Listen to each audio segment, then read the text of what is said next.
Session is now called to order. Honorable Gabriel H. Bordado Jr., City Vice Mayor and Presiding Officer present. Roll call on the members. Honorable Elmer S. Baldemoro present. Honorable Jesse R. Albius present. Honorable Neil G. Rosales present. Honorable Vito C. Borja II present. Honorable Hilda Gil R. Abonal Gomez present. Honorable Melvin Ramon G. Binafe present. Honorable Wilfredo Jude A. Jokno present. Honorable Francisco M. Mendoza present. Honorable Alan Reyes C. Macaraig present. Honorable David Casper Nathan A. Serio present. Honorable Maria Corazon M. Peñaflor present. Honorable Jefferson Romeo B. Felix present. Mr. Chairman, there is a quorum. The chair declares the presence of a quorum. Prayer.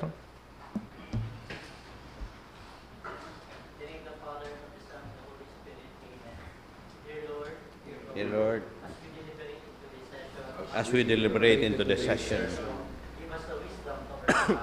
give us the wisdom to overcome passion. Give us the understanding heart to do away with prejudice. Give us the foresight to know what the future may devise. Give us the courage and strength. Give us the courage and strength to seek the Give us the courage and strength to seek the truth and what is good. Give us the facility and language that we may. Give us the facility of language that we may be understood. And finally, our Lord, Finally, our Lord, make us worthy public servants of the city make us worthy public servant of this city. we deeply love and highly honor. Deeply love and highly honor. Naga City, the heart of Bicol. Naga City, the heart of Bicol. Amen. Pambansang awit. Bayang magiliw, handa awit.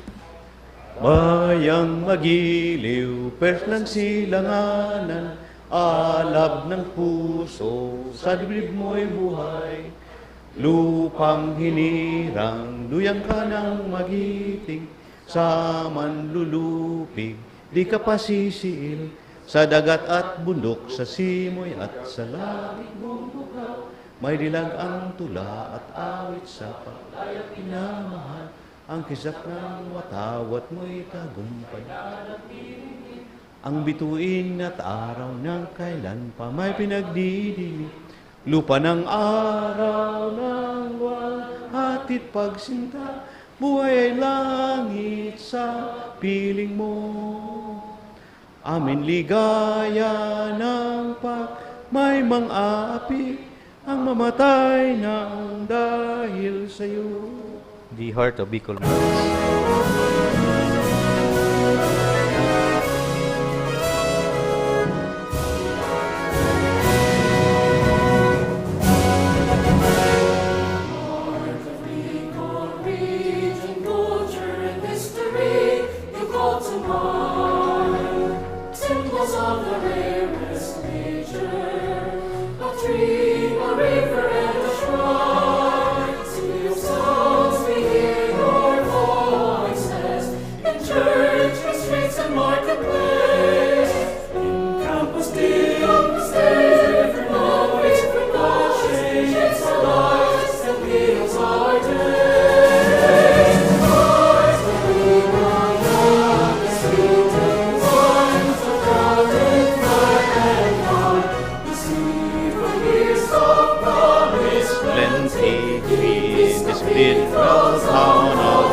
Good morning. Morning. Privilege time. Who will be delivering a privilege speech? Councilor Nathan Serio.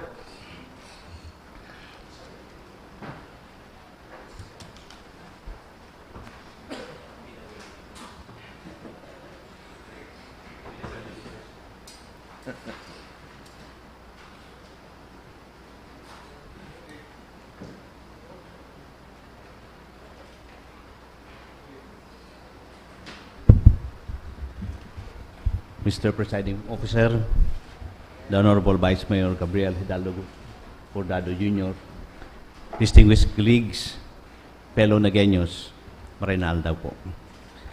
In the last several weeks, our nation has been shaken by allegations involving multi-billion peso ghost projects and major irregularities in the use of public funds. These are not small accusations. These go to the heart of public trust. And whether the alleged anomalies occurred in the national or local level, every peso involved is people's money. At a time when Filipinos everywhere are demanding transparency and accountability, I believe it is important for this Council to demonstrate leadership, not with anger, not with partisanship, but with clarity, integrity, and action. Today, I rise to introduce a resolution that calls for full disclosure of all national government-funded infrastructure projects implemented within the City of Naga, and for the conduct of formal inquiry by this Council to determine their actual status, fund utilization, contractors, and compliance with approved plans. Why is this necessary? Because our people deserve to know what projects have been funded in their barangays. Because transparency is the strongest safeguard against corruption. And because Naga City has always taken pride in good governance, something we must protect, especially in moments of national uncertainty. This resolution does not accuse. It does not prejudge. It simply demands the truth, clearly, completely, and publicly. By requiring the DPWH and other agencies to submit full documentation, and by opening our inquiry to COA, barangay officials, contractors, and civil society, we are in strengthening the very institutions that protect the people's money. Colleagues, my friends, governance is not only about passing laws. It is about providing oversight. It is also about providing oversight, asking the hard questions, ensuring that public funds, whether local or national, are spent honestly and effectively. Let us lead by example. Let us show the country that in Naga City, transparency is not optional, it is a duty. And let us reaffirm that this Council will always stand with the people in the pursuit of clean, accountable, and principled public service. I respectfully urge your support for this resolution, and I humbly request the Chairman of the Committee on Rules to include the subject matter of my privileged speech in the agenda of today's session. Thank you very much. Thank you, Councilor Nathan Serio. Councilor Elmer Baldemoro.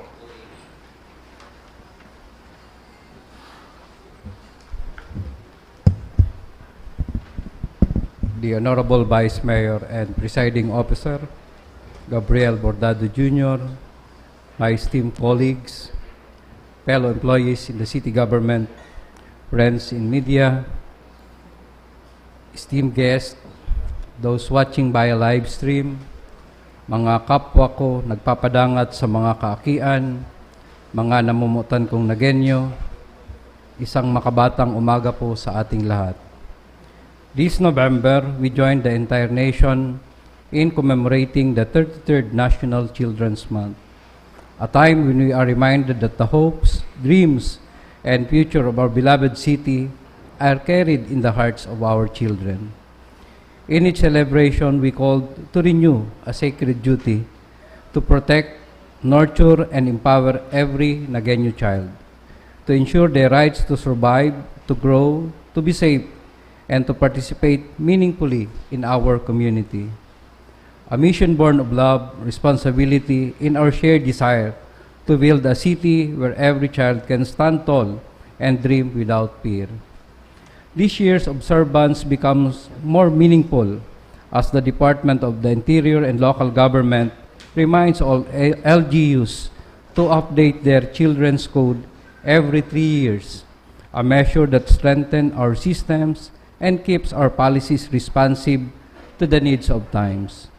An updated children's code is also a key requirement for national recognition, such as the Child-Friendly Local Governance Audit and the Seal of Good Local Governance. And today, with deep pride and gratitude, we honor a remarkable milestone.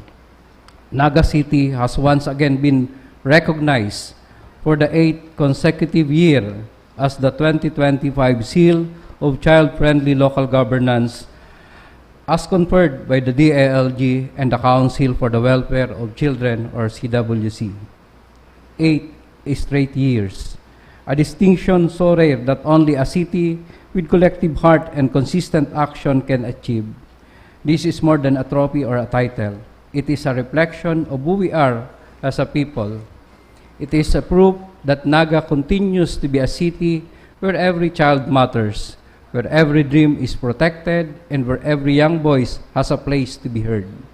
Sa mga opisyales kang syudad, as in mga empleyado, to the members of the Naga City Council for the Welfare of Children, the Barangay Council for the Protection of Children, headed by the Punong Barangays, special mention to the Barangay Kagawads Committee on Children, to the Barangay Children Organizations, as in sa gabos na nagpapadangat sa mga kaakian, Diyos po ang magbalos sa saindo.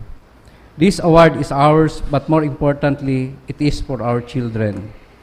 Now, 3 years have passed since the enactment of Ordinance Number 2022-036, otherwise known as the 2022 Revised Naga City Children's Code. Since then, the Sangguniang Panlungsod has remained steadfast in championing programs that uplift the welfare of our young constituents. Among these are the comprehensive exit program for children offenders, offering compassion, rehabilitation, and second chances. Another is the first 1,000 days program, securing the foundation for lifelong health and learning. Another is the institutionalization of the Naga City Children's Home, ensuring the safety and care for children who needs it most. Another is the safety of children aboard motorcycle ordinance, protecting young lives on our roads. And the recent is the mainstreaming of the budget for children's program. Mga polisiya na nagpapahiling kang satuyang pagkamuot, pag-ataman, asin pagmakulog para sa satuyang mga kaakian. Now the next step is clear, to consolidate all these measures into an updated and unified Naga City Children's Code. Doing so will yield 4 significant advantages. One is to create a comprehensive reference document for all local child-related programs, safeguards, and mechanisms. Second, enhance accessibility and clarity for agencies, barangays, partners, and families seeking support of information. Third, to improve efficiency by harmonizing and streamlining all child-related provisions. And lastly, strengthen our compliance with national standards and LGU audits that recognize exemplary efforts in child welfare. But more than compliance, this update is an expression of our identity. Ang Naga, syudad na para sa mga aki, ang mga Nagenyo, dahil napapagal na itulod ang interes asin kapakanan kang satuyang mga kaakian. Colleagues, friends, and fellow Nagenyos, when we invest in our children, we invest in the brightest and most enduring form of progress. When we protect them, we honor our past. When we empower them, we secure our future. Thus, with humility and deep conviction, I respectfully submit to this august chamber and seek your assistance in enacting an updated children's code, and humbly ask to the chairman of the Committee on Rules that this proposed ordinance be included in today's agenda. Let us continue building a city where every child is valued, heard, and given every opportunity to dream, to flourish, and to succeed. Mabuhay ang kabataang Pilipino, mabuhay ang kaakiang Nagenyo. Maugmang bulan kang kaakian. Thank you and congratulations, Councilor Elmer Baldemoro. Yes, Councilor Aris Macaraig.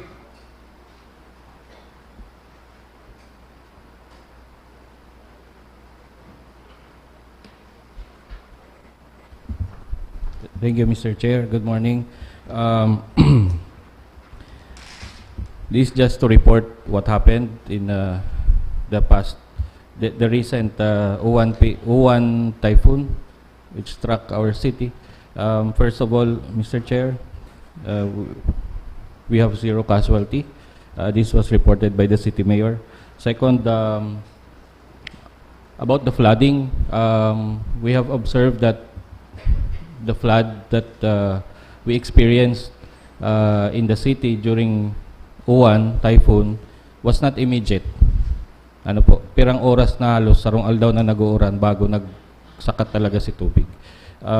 Second, when the flooding came, Mr. Chair, it swiftly receded, except for Triangulo and some areas, but the recession of the flooding was comparably swift. Our city mayor has been hands-on, and she has shown everybody inspiration and motivation, especially those who were in the most vulnerable sectors. And for the information of the August body, we opened several evacuation centers. It's around 100, in the hundreds. Bako lang po kaya city ang nag-open, pati barangay, igwa din pong mga institution, igwa din mga private houses, residences. Kapag po inoferta sa kataidta ang harungta, technically we are considered an evacuation center, evacuation place. But only if we inform the barangay na ma-recognize siya as such. Therefore, if it is recognized, kung sisay man po ng evacuate sa harungta, will be given the appropriate relief. There has been rounds of discussion in the social media. Ano da ata si nag-evacuate lang ang natawaning relief. Well, there is an economics to that, and I will not divulge the specifics, but we understand that we have a limited budget. Unlike in Christine, where this city has received so many relief and donations, that we can afford to give relief to everybody. Pero hindi po ka nangyari si O1, we only depended on our limited budgets. And we have given at least 5,000 relief boxes to all those who evacuated in the city and barangay evacuation centers. Second, Mr. Chair, we have noted some problematic evacuation centers, like in the Santa Cruz Event Center. The design of the Santa Cruz Event Center is not really for evacuation, but the purpose, we have been using that event center as evacuation center, Mr. Chair. So we have to retrofit some modifications to the event center. Araw po kaning nasa atubangan kang City Hall, yung mga cladding, para po pag nag-uuran bagyo po baga patagilid ang uran, medyo dahil po maglaog ang tubig. Even the City Hall, the Naga City People's Hall here, kang nagkusog na po, nagtaragilid na si uran, apektuhan na po si mga tao. In fact, in our group chat, we have requested the offices of the city councilors to accommodate some evacuees. So we have noted that, and the city engineering office will be providing retrofitting solutions, Mr. Chair. Now, we also acknowledge the selfless efforts of the barangay councils and the SK, who were very active during the post-typhoon operations. And lastly, Mr. Chair, I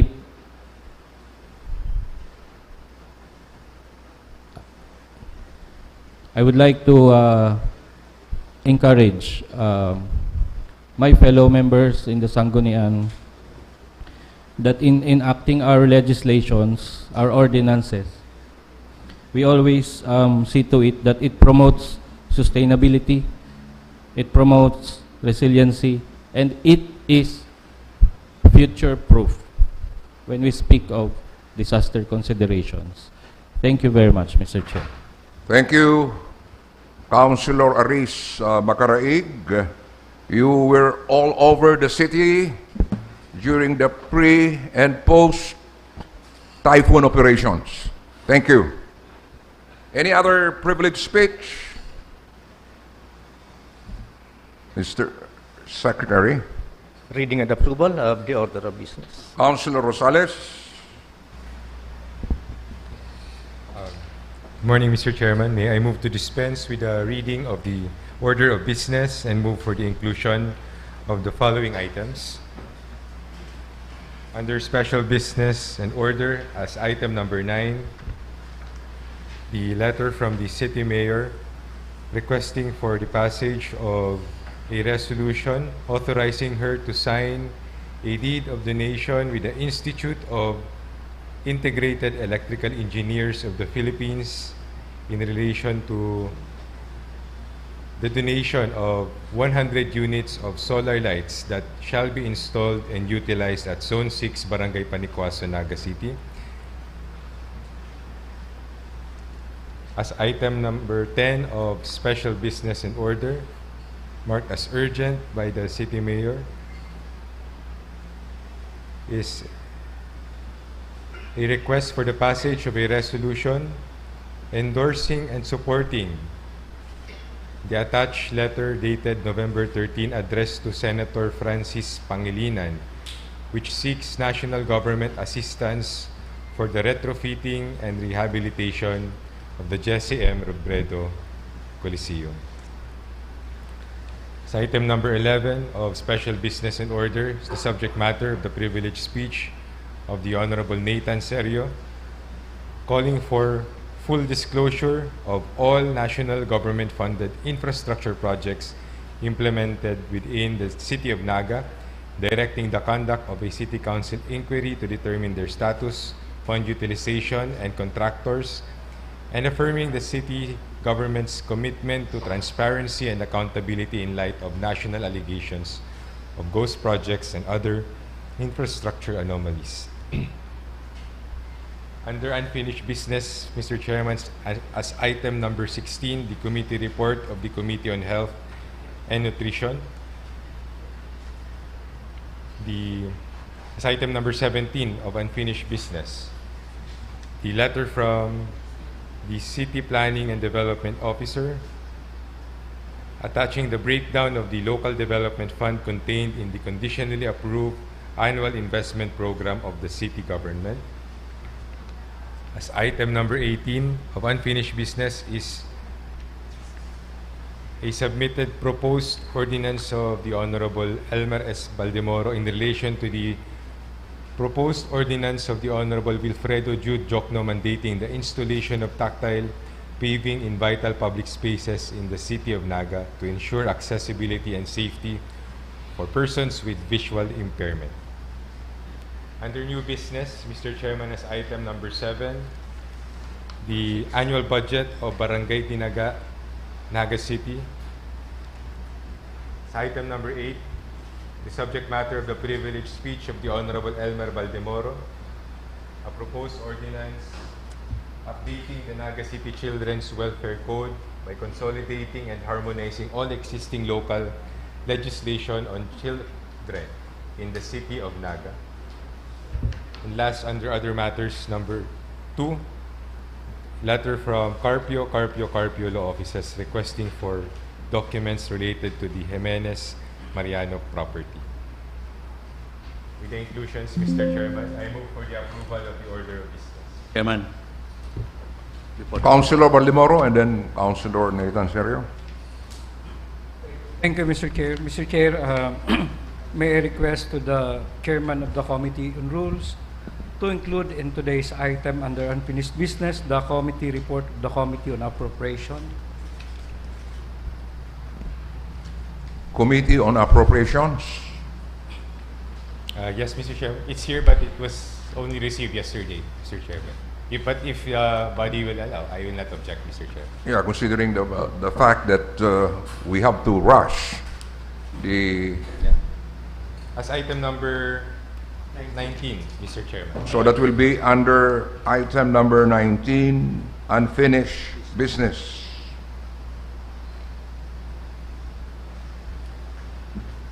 Councilor Nathan Serio. Thank you, Mr. Chair. May I request the Chair of the Committee on Rules to also include in the agenda under special business order the letter of the City Mayor requesting for an ordinance appropriating the amount of 3.8 million plus out of the 2024 unappropriated surplus for certain essential expenditures. The letter was received by the Sangguniang this morning, early this morning. Okay. I Will the- indeed received the letter, Mr. Chairman. However, I noticed there was no mark from the City Mayor that it is urgent. So I just following our rules, Mr. Chairman. Yeah, can we check that before we include If that it's urgent, particular? Mr. Chairman, you can include it. We will include it If it's under urgent, Mr. SBO, Yes, Not Mr. yet. Chairman. but there is no mark. It's not marked as urgent, Mr. Chairman.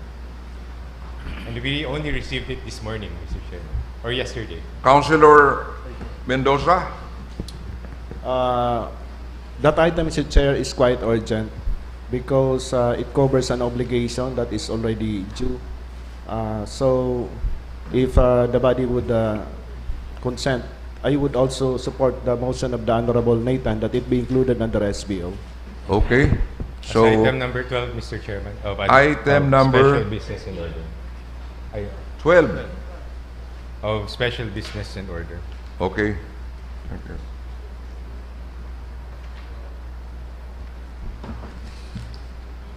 So you already have that motion. Yes, Mr. Chairman. Any second? Any objection? There being none, the motion is approved. Order of business, reading and approval of the minutes of the previous sessions. Councilor Rosales. Mr. Chairman, I move to dispense with the reading of the minutes of the 10th and the 15th regular session of the 15th Sangguniang and move for its approval. Any second? Second. Any objection? There being none, the motion is approved. Special business order, the proposed resolutions of the Honorable Jesse R. Albius, individually congratulating and commending 3 students of Naga Parochial School who won in various international competitions. Councilor Jesse Albios. Thank you, Mr. Chairman.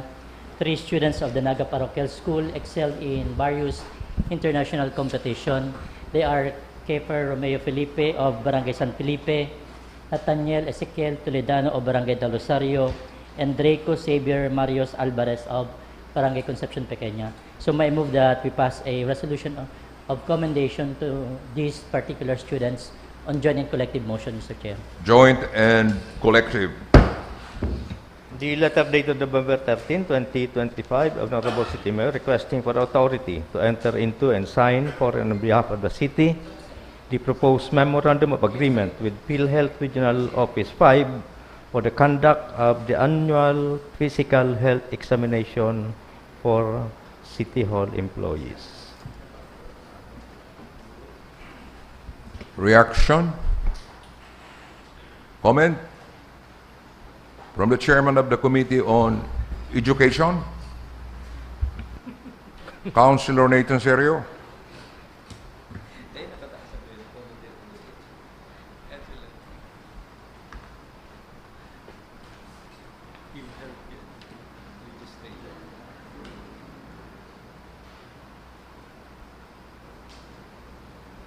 Anong item na kita? 2. Mr. Chairman, this is health matters, item number 2. So I will yield to Dr. Councilor Butch Borja. Item number 2 is health matter. Okay, so the chairman of the Committee on Health, Councilor Dr. Bito Borja.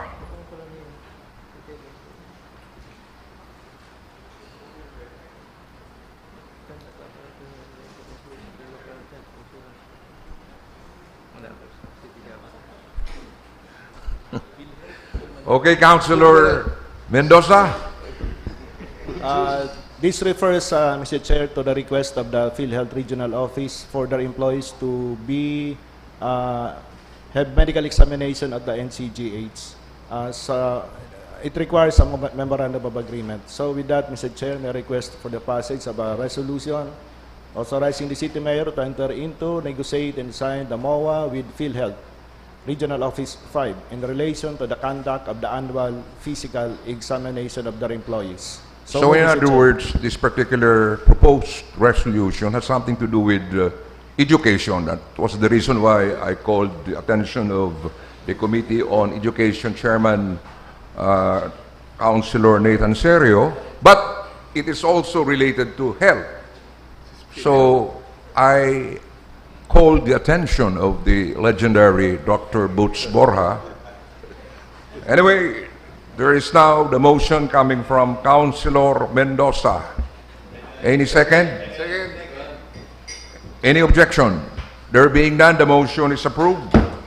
The letter dated November 13, 2025 of the Honorable City Mayor requesting for authority to enter into and sign for and in behalf of the city the proposed memorandum of agreement with the University of Nueva Cáceres relative to the affiliation of their nursing students at the Our Lady of Lourdes Infirmary for their related learning experience.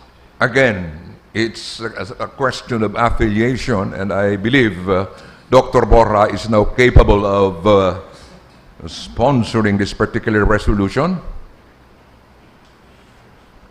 Unless you have questions.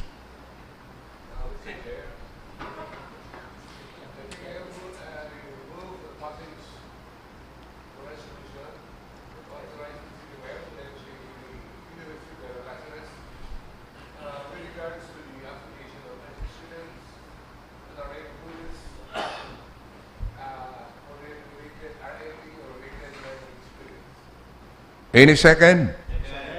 Any objection? There being none, the motion is approved.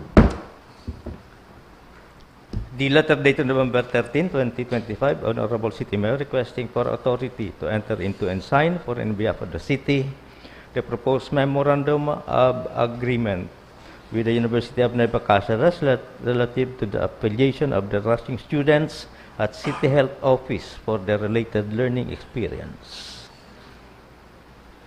Councilor Aris Macaraig, can you handle this? It's about the My Naga app. No, it's UN's. Not yet, Mr. Chair, please.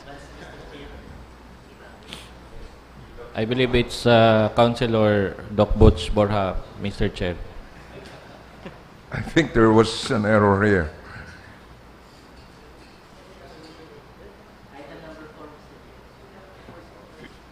Mr. Secretary, you were reading something about a letter dated November 13, 2025 Yes, Mr. of the Chair. Honorable City Mayor requesting for the passage of a resolution authorizing the City Mayor to enter into and sign for and on behalf of the City Government of Naga the proposed Memorandum of Agreement with the MG Artemis Industries Limited and Accord Smart Cities relative to the institutionalization of the My Naga app.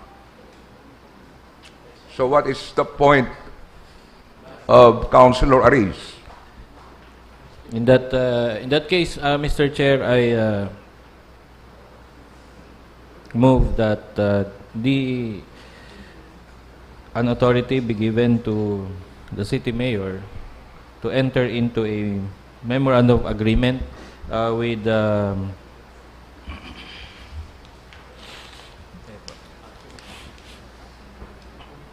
with Artemis and Accord Smart Cities. Mr. Chair, this is in relation with our My app. Maynaga app. And in not only Maynaga app, Mr. Chair, but in view of attaining our goal to have a smart city.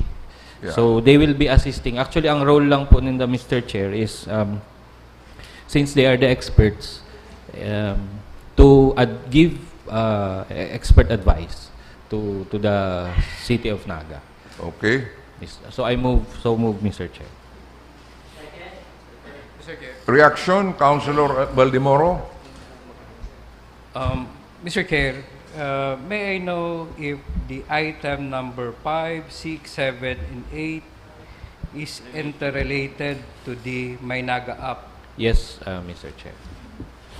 Number 5, number 6, 7, 6, and 8. number 7, number 8. Mr. Chair. Mr. Secretary, can you answer the question of the Honorable Baldimoro? The said items are related to my city app, Your Honors. Thank you, Mr. Chair. If that's the case, could we take this matter simultaneously? Simultaneously, but with different resolutions. Yes, Mr. Chair. Since it is all about Maynaga app, and if the Honorable Aris Macaraig would yield to some questions or would like to invite a representative of the City Mayor's Office and also from the ITO. Reaction from Councilor Macaraig? Yes, they are interrelated in a sense, Mr. Chair. So can I just give a short intro to all these 4 resolutions requested? The first one I already introduced. The second, it's Easy Bus. Actually, ang nag-give po kang Maynaga app for free is Easy Bus. Now, Easy Bus created a new company which is Accord Smart Cities. Now, these Accord Smart Cities will be specifically assigned to deal with the Maynaga app. Again, for free, Mr. Chair. So, they are requesting for another resolution. Yes, memorandum agreement. So, that's number 7. Number 8 is Phil Centro Technologies. This one is a bit different, but it's still related with Maynaga app. This is actually a project monitoring system, Mr. Chair, wherein the contractor, for example, the contractor of an infrastructure project will be involved in updating the information about the projects. And this information, for example, natapos mi na po si pagbuhos, naglaag na po kaming arog kaning kabilya, this information can be validated by authorized offices and officers, Mr. Chair, through online. And this can be accessed also in the Maynaga app. So it's all related with the Maynaga app at no cost to the city of Naga. For the information of the body, this Phil Centro Technologies actually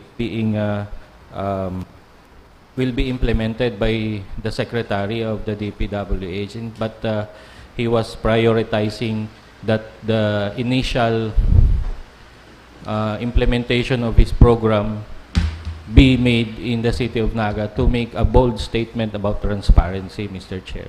So I have talked with all the CEOs of these companies, and I have asked the chairman of the Committee on Information Technology.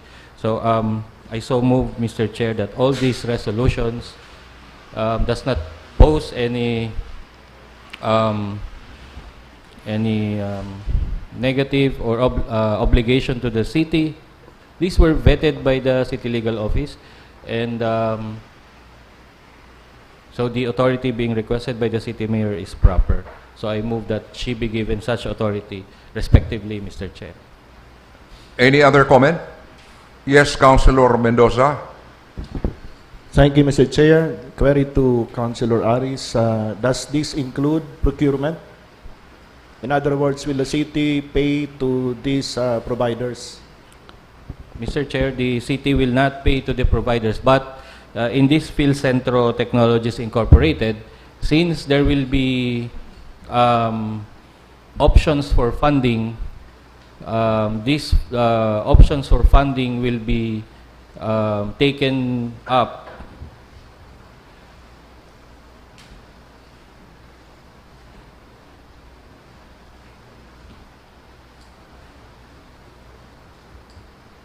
It's in the MOA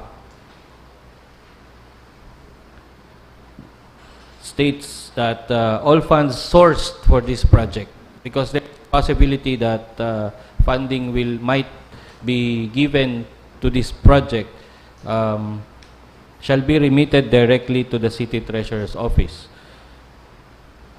which shall maintain full custody and accountability in accordance with COA Circular 2012-001. So, in other words, there is a possibility that the entities will be donating funds to the city government of Naga. Not only entities, but actually national government agencies have funding for digital infrastructure, Mr. Chair. That might be qualified, that this agreement might qualify in. So, contrary to the pronouncement made by Councilor Mendoza regarding the purchase of certain materials? It's not a pronouncement, Mr. Chair. It's just a query whether there is procurement. And I understand the response is there is none, or is there? There, as of now, Mr. Chair, there is no procurement, but there might be procurement later, because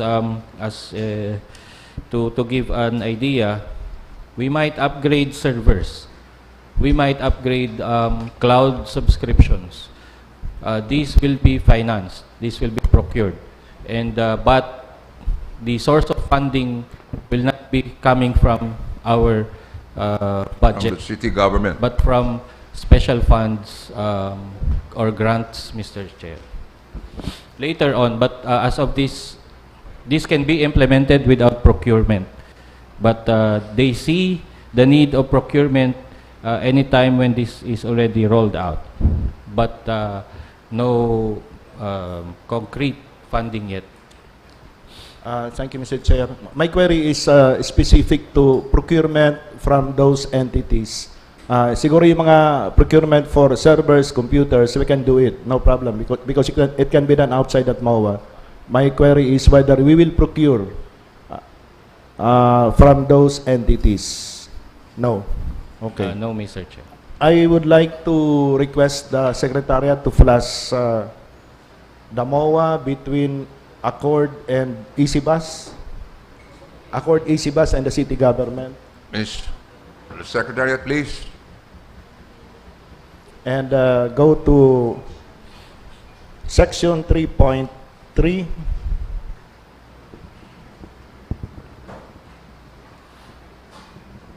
3.3, adjustments and additional work. Nakalag po dyan under the second paragraph, this provision shall be implemented in accordance with Section 35J of RA number 12009. That's the procurement law, Mr. Chair, which authorizes negotiated ICT partnership, etc. I check Section 35J. It actually refers to NGO participation, not on ICT partnership. The proper section would be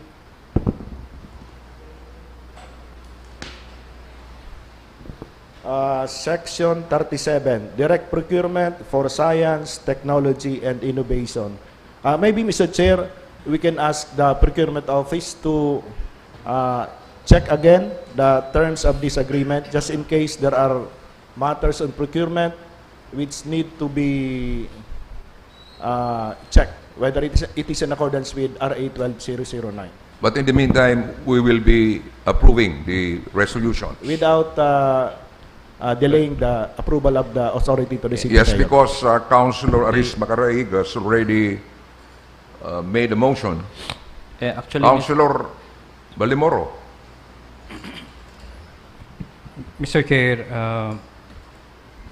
could you plus on screen in that particular MOA 3.2? The sustainability and continued support. It says, Mr. Chair, to ensure the continued operation, security, and improvement of my Naga app, both parties acknowledge that sustained funding shall be necessary to cover the cost of maintenance, hosting, technical support, and ongoing compliance with evolving standard. My worry, Mr. Chair, is although libre si development kang app, maybe later, mabayad kita. May I know kung how much is this? Since kung maglaog na kita sa MOA, we are obliged na will follow kung ano itong magiging requirements kaya. Councilor Macaraig. we are already actually paying public funds for the operation of MyNaga because of course may mga personnel po kita na nagme-maintain kayan. There is a team that is dedicated to that and they earn salary. Also, they have the necessary equipment like laptop, programs. But this is what this 3.2 requires, sustainability. That in any time in the future, ma-outdated na po, for example, baga si laptop. Whether we have to procure a new laptop para po for the continued operation. But this is not about procuring na separate po duman sa purpose kang MyNaga app. But the relationship between EasyBus, Accord, and Naga City does not have any cost. And kung ano man po ang i-recommend kang EasyBus, it's for us to decide if we will be purchasing or not. It's not a mandatory purchase, Mr. Chair. Thank you, Councilor Aris. So, any second to the motion of Councilor Aris? Also, Mr. Chair, please, the authority being given to the mayor is not only to sign but to negotiate. So any requests for clarification or insertions in the MOA itself can still be accommodated, Mr. Chair. Councilor Mendoza. Mr. Chair, with due respect to the proponent, may I request that we amend the motion that the same be authorized but subject to ratification so that we can read the final agreement. Councilor Aris.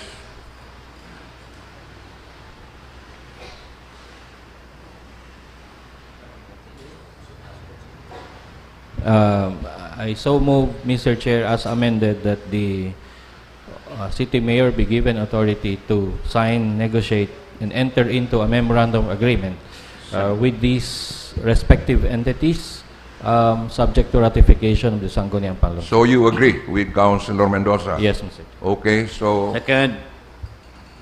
any objection? There being none, the motion is approved. Councilor Balimoro. Mr. Chair, we skip item number 4. Item number? 4.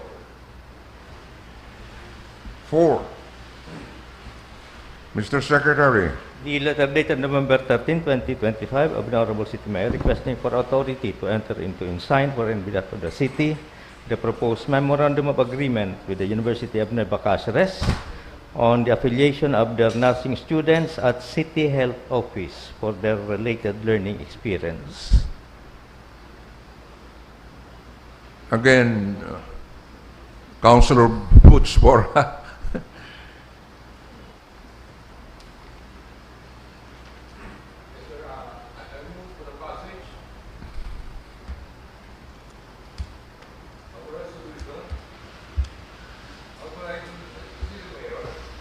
to enter into and sign for and behalf of the city government of Naga proposed memorandum of agreement with the University of Nueva Cáceres relative to the affiliation of their nursing students at the City Health Office for their related learning experience, or RLE. That's it. Any objection? There being none, the motion is approved. Thank you, sir. The letter dated November 14, 2025 of the Honorable City Mayor requesting for authority to enter into and sign for in behalf of the city the deed of donation executed by the Institute of Integrated Electrical Engineers of the Philippines in favor of the city for 100 units of solar lights that shall be installed and utilized at Zone 6, Barangay Panikwason. Councilor Albios? Yesterday morning, I was at the mayor's office when officers and members of the Institute of Integrated Electrical Engineers of the Philippines handed to the city mayor 100 units of solar lights that will be installed and utilized at Zone 6, Barangay Panikwason, Naga City. So may I move for a passage of a resolution authorizing the city mayor to sign the deed of donation. So move, Mr. Chair. Any second? Second. Joint and collective? Next item, please. Mr. Chair. Yes, Councilor Baldemoro. Mr. Chair, could we pass a resolution giving thanks and gratitude to the Institute of Integrated Electrical Engineers? Also in joint and collective motion. Joint and collective? Next item. The letter dated November 18, 2025 of the Honorable City Mayor seeking for a resolution endorsing and supporting the attached letter dated November 13, 2025 addressed to the Honorable Senator Frances in Pangilinan which seeks national government assistance for the retrofitting and rehabilitation of GMR Coliseum. Councilor Mendoza. Thank you, Mr. Chair. I move that we pass a resolution authorizing the city mayor, or rather endorsing and supporting the letter of the city mayor addressed to Senator Francis Pangilinan, which seeks national government assistance for the retrofitting and rehabilitation of the Jesse M. Robredo Coliseum. So move, Mr. Chair. On joint collective. On joint and collective motion. Sorry. Next item, please. The subject matter of the privileged speech of the Honorable David Casper Nathan A. Serio. Yes, Councilor Serio. Thank you, Mr. Chair. John, tabi dyan sa inutan sa screen si draft resolution. So rationally kanina ipaliwanag ko na sa privilege speech kasubago. Pero ulitin ko lang po, taan ko lang doon na ining resolution na ni, this resolution does not accuse, it does not prejudge, it simply demands truth clearly, completely, and publicly. Why is this necessary? Because our people deserve to know what projects have been funded in their barangays. Because transparency is the strongest safeguard against corruption. And because Naga City has always taken pride in good governance, something we must protect, especially in moments of national uncertainty. Okay, so move. I move, Mr. Chair. On joint and collective Yes, Mr. motion. Chair. Pero bago kang motion, Mr. Chair, file sa last part, sa baba. Gusto tang itong sa now therefore, ayan. Sabi tadi, to request the Department of Public Works and Highways, Regional Office 5, and the PWH District Engineering Offices, Office ng Garuyan, third Engineering, third District Engineering Office, to submit to the City Council a complete list of ongoing, completed, and proposed national government-funded infrastructure projects within the City of Naga for the fiscal years 2023, 24, and 25, including the following details. Number 1, project title and description. 2, funding allocation and source. 3, contractor and subcontractors. 4, status of implementation and percentage of completion. 5, amount released and amount utilized to date. 6, program of work and project location map. 7, geotag photos documenting actual progress. Ang asin ng tatawan ta ni Mr. Chair, naka-list naman sa baba yan. Kung may gusto po kamong i-amendar o idagdag, welcome po sa kwan. Okay, so Kung may motion? naman, si Councilor. Reaction from the chairman of the Committee on Infra. If the body would recall, we sent a similar request to the DPWH, both the regional office and the district office, in particular requesting the plans and drawings of the projects listed by the president, itong mga flood control projects. But the response was that we were sent a link wherein we can download the documents. But I think na-download na to. Yeah, I understand that you came up with almost a similar resolution during the early days of our sessions. If I may, Mr. Chair, with the indulgence of the proponent, siguro we can also include a reiteration of our previous request. And in the enumeration of the documents, we can also include the plans and drawings because that is very material in assessing a project.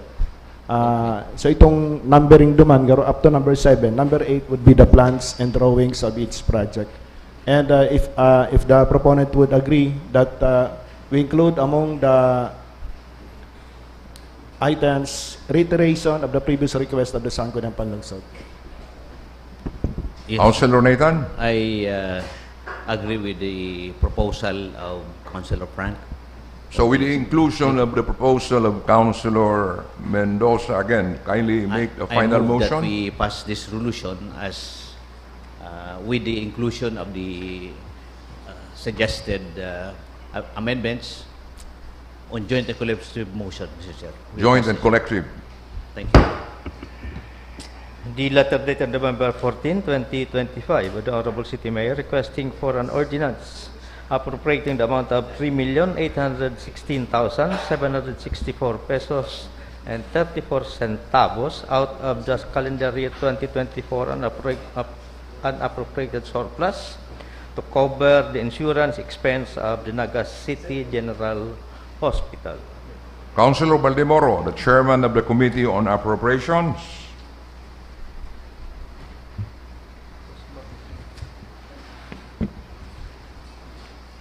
A while ago, Mr. Chair, the representative of this present, pero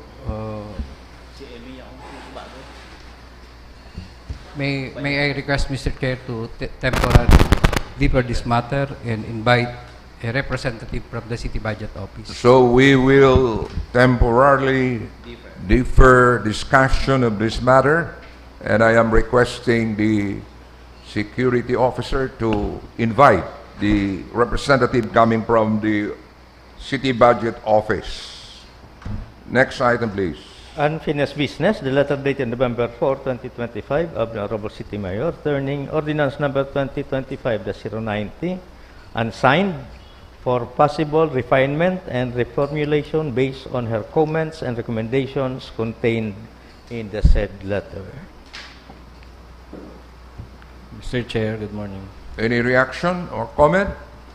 I have Councilor Aris Macaraig. I have stated during the last session that I am amenable to the proposed changes by the Office of the City Mayor, and I am ready to present the amendments. Basically, the Office of the City Mayor wants that not only local public officials should be covered by the anti-EPAL ordinance, but also other officials, including the national government, provincial government. So to remove the distinction, I changed the one highlighted. The original was an ordinance prohibiting the act of local government officials in Naga. So now it's an ordinance prohibiting the act of government officials. So may we move to section 3B. In the definition, the word government officials refer to all incumbent, elected, or appointed public officials of the government or employees of the government. Previously, that phrase, government officials, only referred to Appointed public officials and elected, of, the government. is that correct? Appointed public. Elected or appointed, Mr. Chair.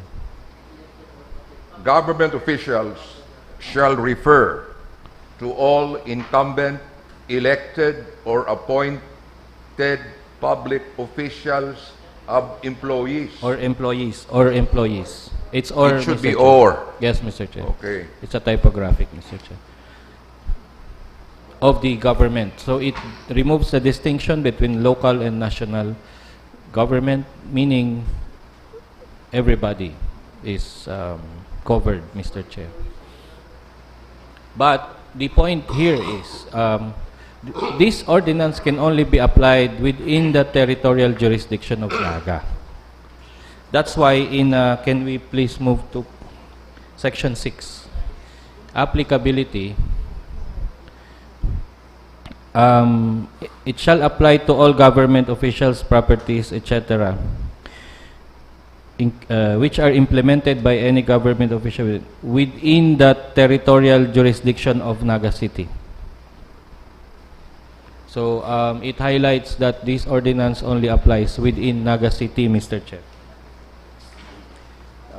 These are the proposed amendments after the comment of the Office of the City Mayor, for the consideration of the body, Mr. Chair. Any comment? Yes, Councilor Mendoza. With the indulgence of the proponent, can we just remove the definition for government? The definition here reads, government shall refer to the national government, government and controlled organization, and all other instrumentalities or agencies of the Republic of the Philippines. We can dispense with this definition. I agree, Mr. Chair. Likewise, on letter C, government project shall refer to all current and future. How about past completed projects? Probably we can just say shall refer to all government infrastructure, etc. Just like the song, Mr. Chair, I don't care about the past. But the point of Honorable Councilor Mendoza is well taken. So I agree, Mr. Chair. Okay. That's all, Mr. Chair. Yes. Thank you. Any other comment? Councilor Gail Abunal Gomez.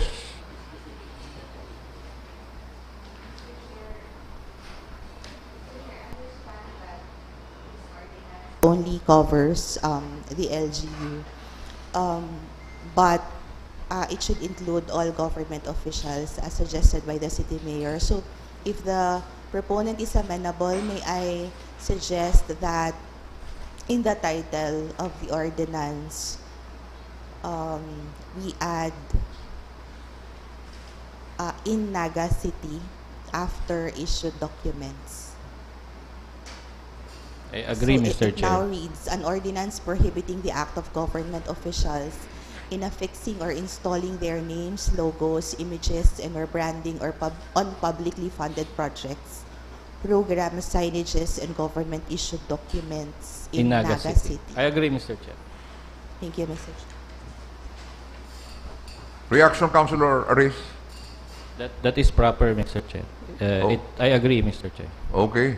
Yes, Councilor Nathan.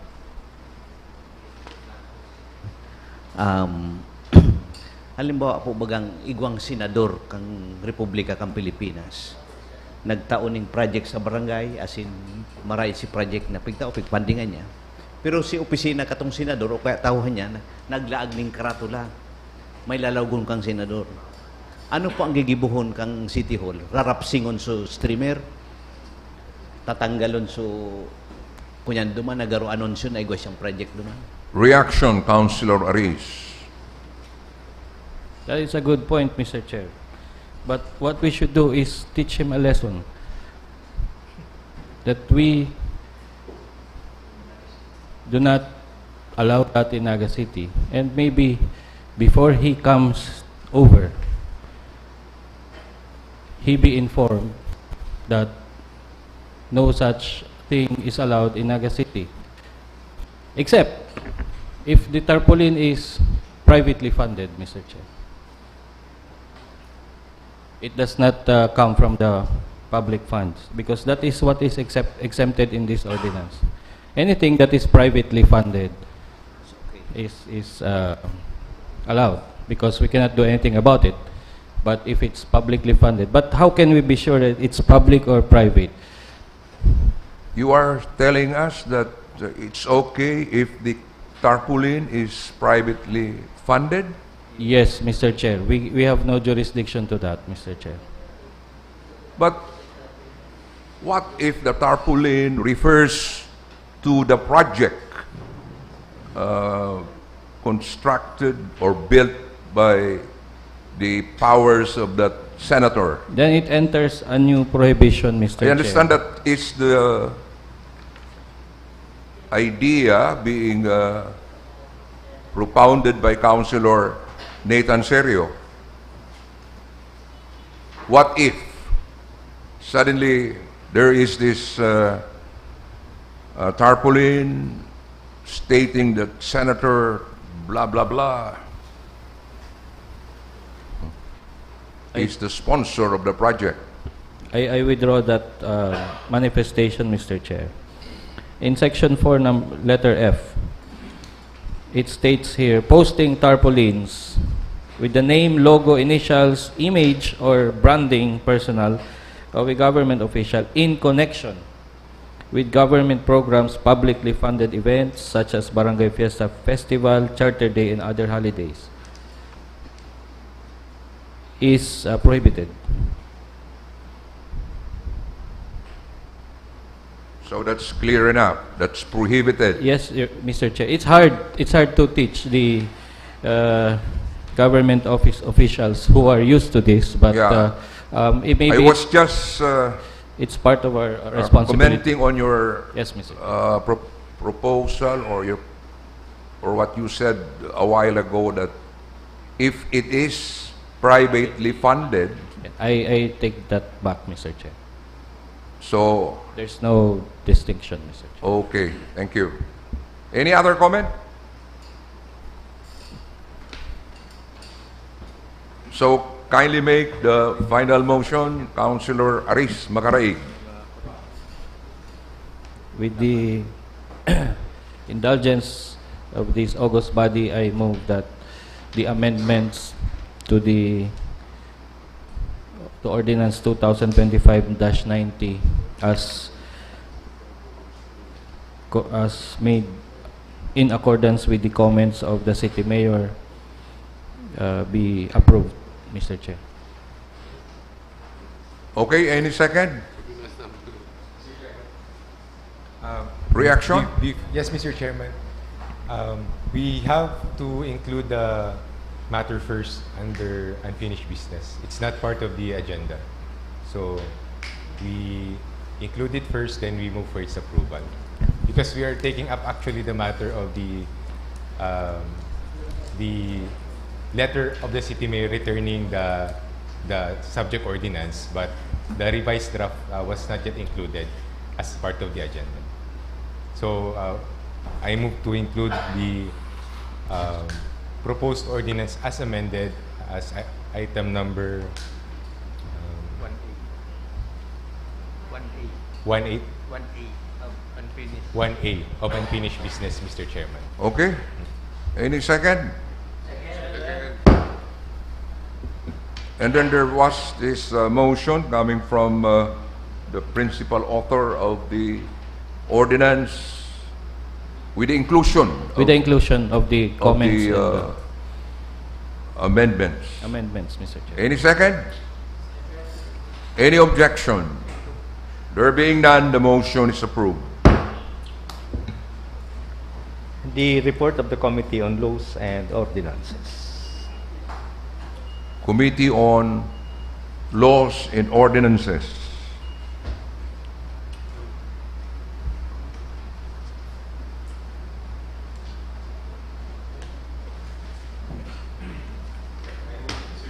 For the acknowledgement of this report. Your report is duly acknowledged. We held the committee hearing on October 30. There was a quorum. There was no quorum, Mr. Chairman. No quorum. No quorum. So may I So, move to we convert constitute the ourselves into the Committee of the Whole. First item is ordinance number 2025-1 of Barangay Pacol for review, establishing the protection, conservation, rehabilitation of river waterways in Barangay Pacol. Attached is the letter of the acting Environment Natural Resources Officer submitting their recommendation pertaining to the said barangay ordinance. May I proceed to the disposition, Mr. Chairman? Yes, please. A motion of the Honorable Macaraig, jointly seconded by the members. The committee resolved to recommend to the plenary the passage of a resolution declaring valid the Barangay Ordinance number 2025-1 of Barangay Pacol, an ordinance establishing the protection, conservation, and rehabilitation of rivers and waterways in Barangay Pacol, prescribing penalties for violations, creating the Barangay Pacol River Council and defining its powers and responsibilities, and appropriating funds for its implementation. So move, Mr. Chairman. Any second? Any objection? There being none, the motion is approved. Second item is a letter dated August 20 of the Honorable Mayor, transmitting the letter of Mr. David Xiao, Chief Executive Officer of Lester Telecom Philippines, submitting updates on the underground fiber optic duct system infrastructure project for necessary action. May I proceed to the disposition, Mr. Chairman? Yes, please. Committee resolved to recommend to the Sangguniang Panlungsod the referral of the matter to the Committee on Public Utilities for further discussion. So move, Mr. Chairman. Any objection? Objection, Councilor Mendoza? Not an objection, Mr. Chair, just a query. Has the entity already started the activity, their works? Not yet, Mr. Chairman. Because if this project would be akin to a PPP, public-private partnership, and there are procedures for undertaking PPP. So I think we also have to clarify what kind of project. We know it's an underground cabling project, but what kind of project is it? Is it a PPP, straight procurement, or purely private, or what? So that we can determine the applicable law that would govern its implementation. Councilor It's not just starting, Mr. Chairman. I think the proponent is still in the works of conducting consultations with the city government. Okay, so there was already a motion from Councilor Rosales. Any second? Second. Any objection? There being none, the motion is approved. The third item is Barangay Resolution number 2025-41, series of 2025 of Barangay del Rosario, proposing higher penalties for violations of anti-littering ordinance of Naga City. May I proceed to the disposition? Yes, please. The committee resolved to verify with the Sangguniang Panlungsod the title and number of the amendatory ordinance on anti-littering penalties for proper reference and guidance of Barangay del Rosario. So move, Mr. Chairman, to direct the Secretariat to furnish Barangay del Rosario with updated ordinances on anti-littering. There was already a second, and any objection? No objection. The motion is approved. Fourth item is the proposed ordinance authored by the Honorable Jesse Albios and Senior Citizen Councilor Simeon Adan Jr., recognizing, organizing, accrediting, and integrating the informal waste sector into the city into the City of Naga solid waste management system, defining the rights and responsibilities, establishing support mechanisms, creating a multi-stakeholder technical working group, and providing funds thereof. May I proceed to the disposition, Mr. Chairman? Yes, please. The motion of the Honorable Macaraig, duly seconded by the members, the committee resolved to recommend to the plenary the approval on second reading of the proposed ordinance. May I request the proponent to be recognized, Mr. Chairman? Who is the proponent? Councilor Albius? Thank you, Mr. Chair, and thank you to the chairman of the committee on. Thank you to the chairman of the committee on. Rules.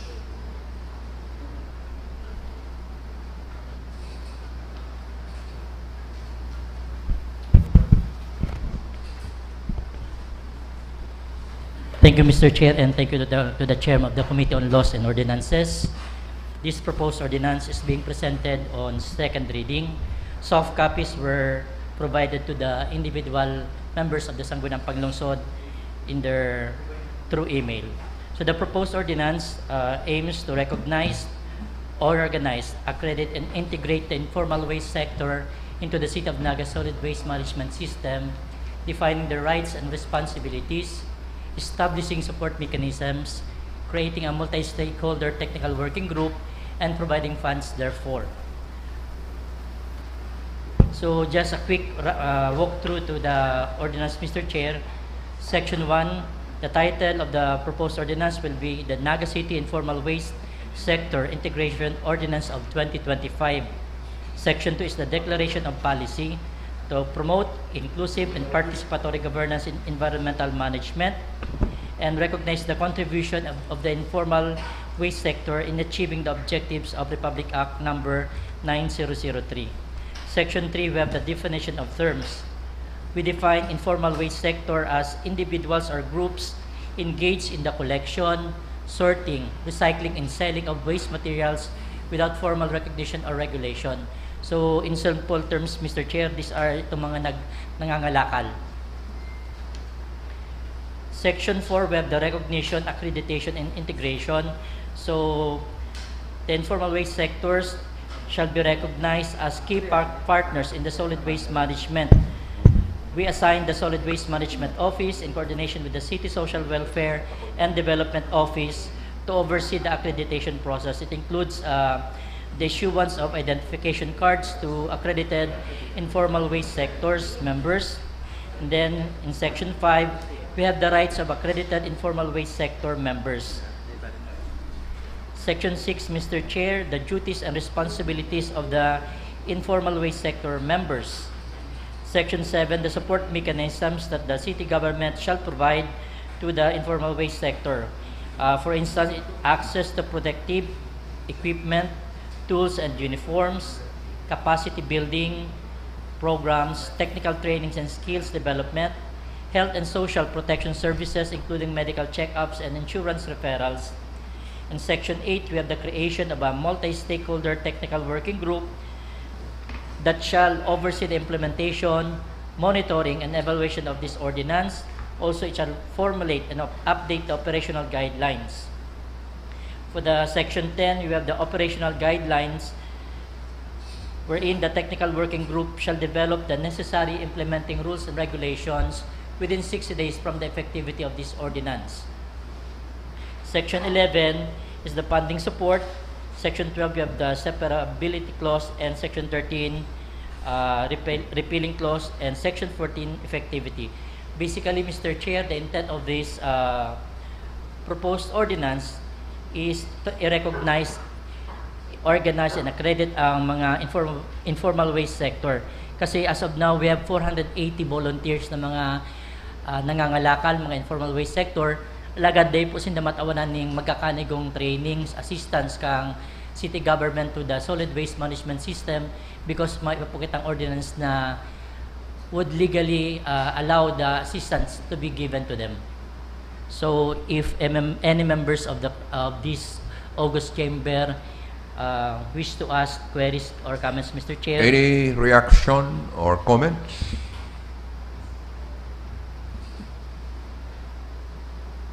No comment? So are we ready to approve this on second reading? Councilor Nathan.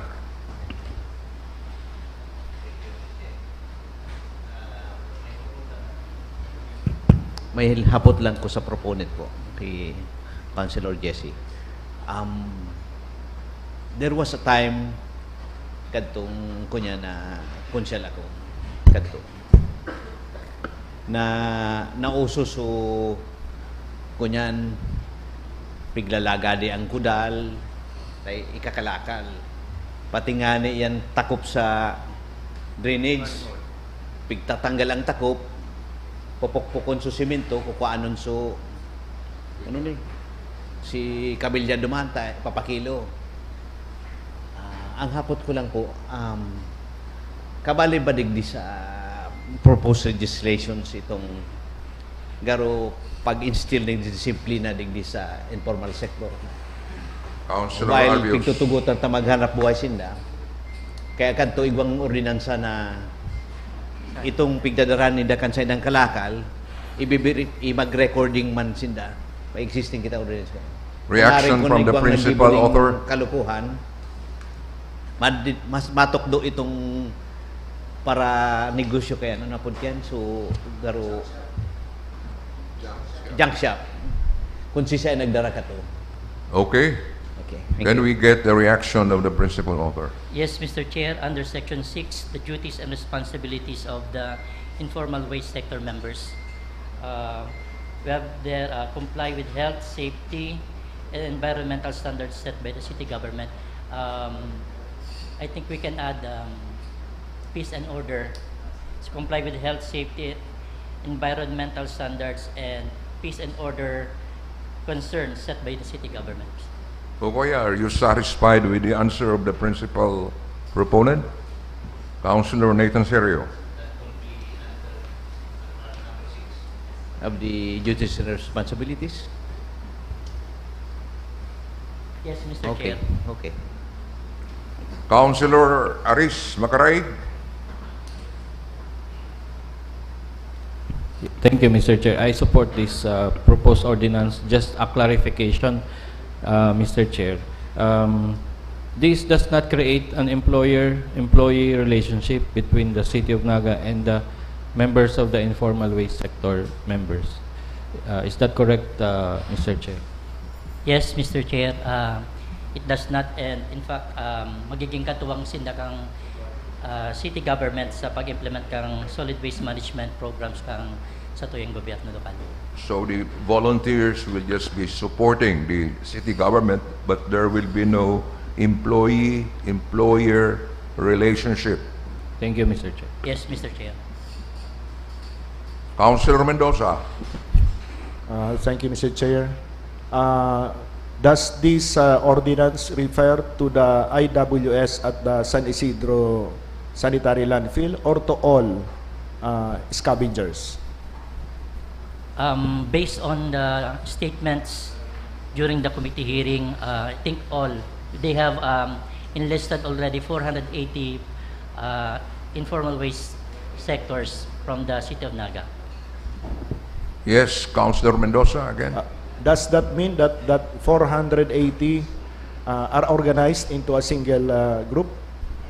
Different groups, Mr. Chair, but they have already listed these informal waste sectors sa solid waste management, where in fact katuwang na nga sinda pag may mga activities ang city government right after the event sinda na tatabang na maglinig para makakolekan si mga waste disposals.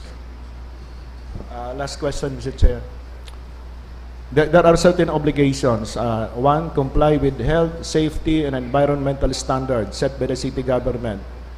Submit periodic reports, and probably there are other obligations which the ordinance requires from them. My query, Mr. Chair, is who will fund compliance with those requirements?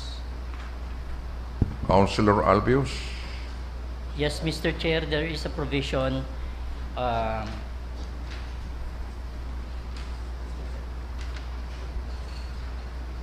under the funding support in Section 11. It says the necessary funding to carry out effectively the mandate of this ordinance shall be appropriated from the general fund of the city government of Naga. Meaning to say, Mr. Chair, pag nagkaigwa na sila ng training sa technical assistance, tutugdan po sila kang solid waste management office kung paano ma-comply naman sa periodic reports na pigahagad. Kasi ang katuyuan po kaniyo na since iba kita mga materials recovery facilities, pag na-identify na po ito, si kada grupo ng mga informal waste sectors, i-assign na po naman kang solid waste management system office. Thank you, Councilor Albios. So, any other comment from the members of the council? You can make the motion now. Yes, Mr. Chair, may I move that we approve this proposed ordinance on second reading. Any objection? There being none, the motion is approved. I wish to acknowledge the presence of the representative coming from the City Budget Office, Emmy Velasco. Proceed, Councilor Rosales. The report of the joint hearings of the Committees on Laws and Ordinances and Social Development. This is my second report, Mr. Chairman. For the committee. So are you saying that you have already completed the previous report? Yes, Mr. Chairman. Yes, sir. My previous Kindly report, formalize. My Okay. previous report has already been concluded, Mr. Chairman, and may I proceed to the second report. Okay. This report pertains to the committee hearing held last November 7. There was also no quorum. May I proceed to the may I proceed to the first item, Mr. Chairman? We are still we are still in a committee of a whole, Mr. Chairman. Your report is duly acknowledged. The first item is the letter dated October 24, 2025 of Attorney Paul John Barosa submitting comments and inputs, recommendations on the proposed ordinance of the Honorable Wilfredo Jocno, City Youth Councilor Alexander Rego, and City Youth Councilor Angelina Balatero relative to the installation of tactile paving in key public areas. May I proceed to the disposition? Yes, please. The committee resolved to direct the Secretariat to furnish the Honorable Jocno, the proponent of the proposed ordinance, with a copy of the written comments and recommendations for his consideration and incorporation of the said proposed ordinance. I so move, Mr. Chairman. Any second? Second. Any objection? There being none, the motion is approved. The second item is a letter dated October 23 of Barangay Secretary of Barangay Mabolo resubmitting the revised Barangay Ordinance Number 3 Series of 2025 of Barangay Mabolo, establishing a standardized barangay identification system in the said barangay for review. May I proceed to the disposition? Yes, please. The committee resolved to recommend to the plenary the passage of a resolution declaring valid Barangay Ordinance Number 3, Series of 2025 of Barangay Mabolo entitled An Ordinance Establishing a Standardized Barangay Identification System in Barangay Mabolo, Naga City. I so move, Mr. Chairman. Any objection? There being none, the motion is approved.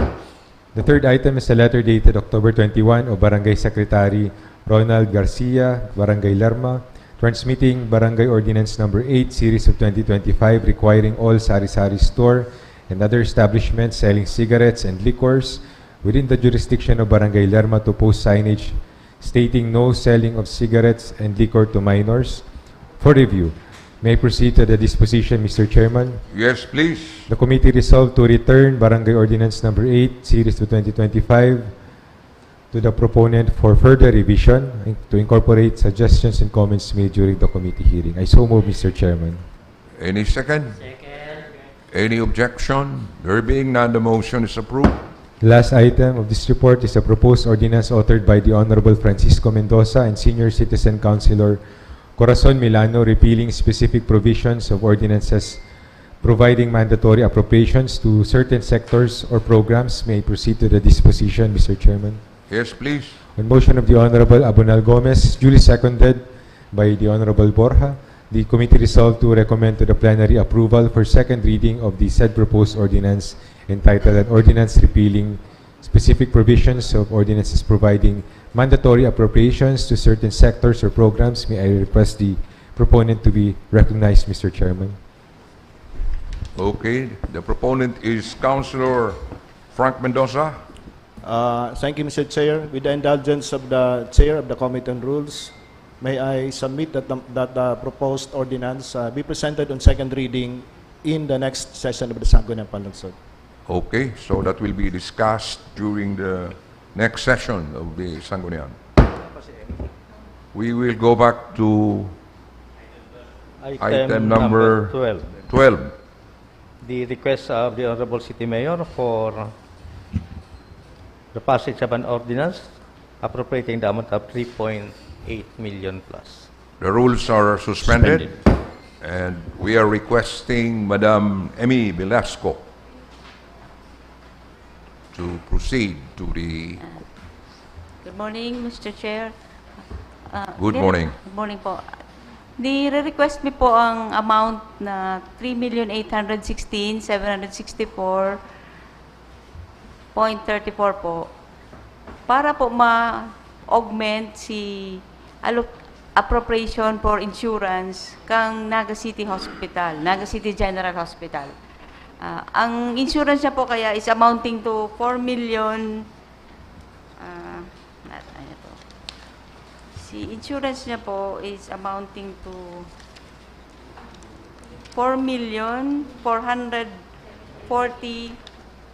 pesos and 34 centavos. Si available niya na lang pong fund for insurance is only 183,676. So, kulang po siya ng 3,816,764.34. Ang LEE po kaya,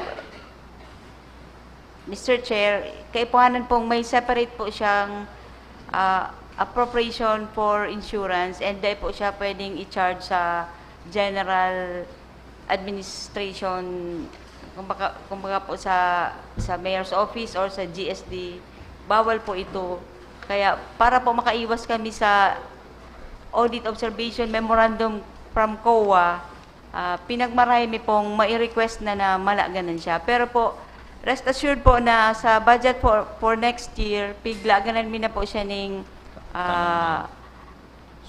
sufficient pong amount. Let me show po ang source po kaya, ang source po katong 3.8 is si surplus po kang 2024, and uyan po i-report mi po si available balance. Bali po si surplus is 40,221,983 pesos and 75 centavos. Pero po na-appropriate na po si 10 million and 8.2 million under ordinances number ordinance numbers 2025-066 and 2025-087. And igwa po ning pig reserve na 15,059,435 pesos para po sa beginning balance kang 2026 budget. Ang istorya po kayan is nagbaba po kaya si NTA for next year.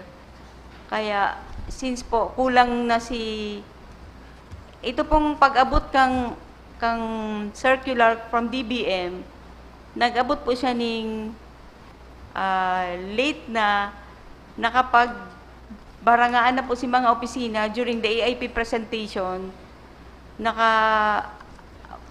nakapag-barangaan na po duman sa per cluster na presentations ninda. So, to avoid po na magkagulo-gulo pa, ulay po kami kay Mayor na kung pwede, mai-reserve mi muna ang 15 million para po mag-serve as beginning balance for next year's budget.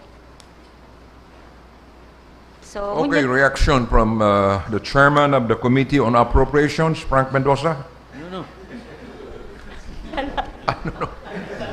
Sorry. The chairman of the Committee on Appropriations, Councilor Elmer Baldemoro.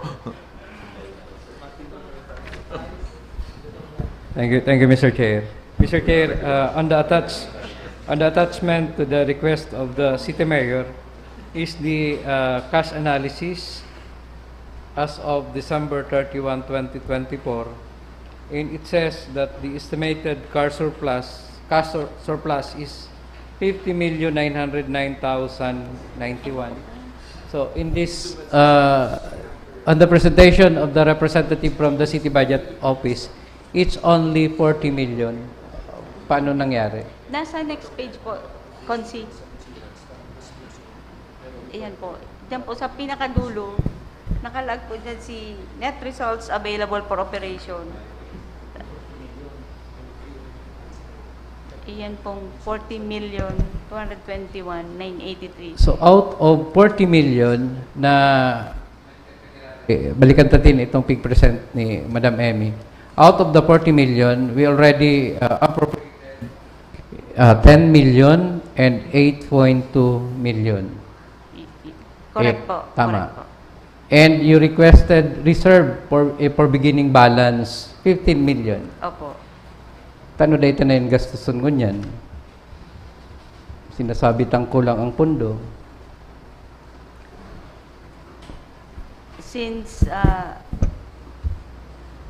patapos naman po ang taon and mas kumbaga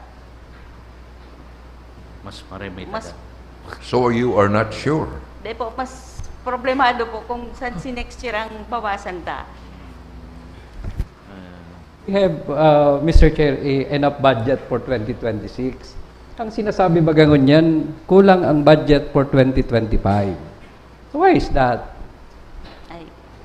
Tano dito yan i-appropriate 15 million kung sinasabing kulang ang pundo ngunyan na taon. Ta surplus iyan for 2024. Yeah.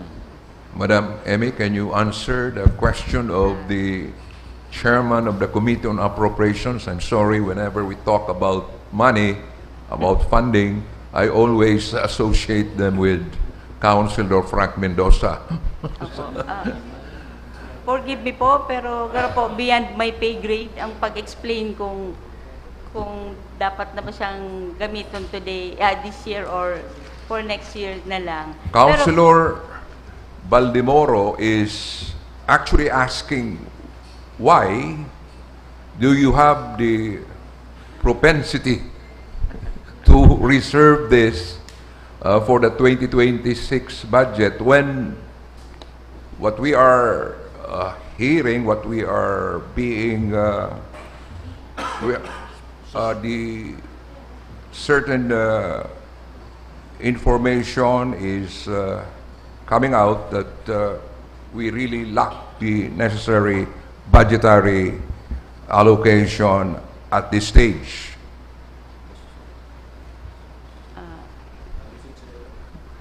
So in other words, do we have enough funds to last up to the last day of December 31? The last day of December, that will be December 31, 2025. I honestly believe na igwa po. And ang sa next year po kayang budget, kada kulon pa pong pigaharagad si mga departments para po ma-attain itong pigset na 2028 finish lines. Gabos na pong programs, projects, and activities naka-align na po naman sa finish lines and dakulon pa pong naghihirit na may babakalo na arog kani, halimbawa trucks, may gustong bakalo na service vehicles. So, pinagbuti po na duman na lang siya i-reserve mo na. Reserve pa man lang po. Sangguniang po. So, you are saying that we have enough funds for the year? Yes. Relatively, yes.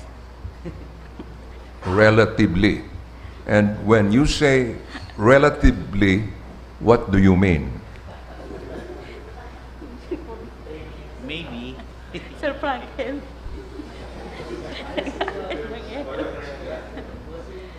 Councilor Mendoza?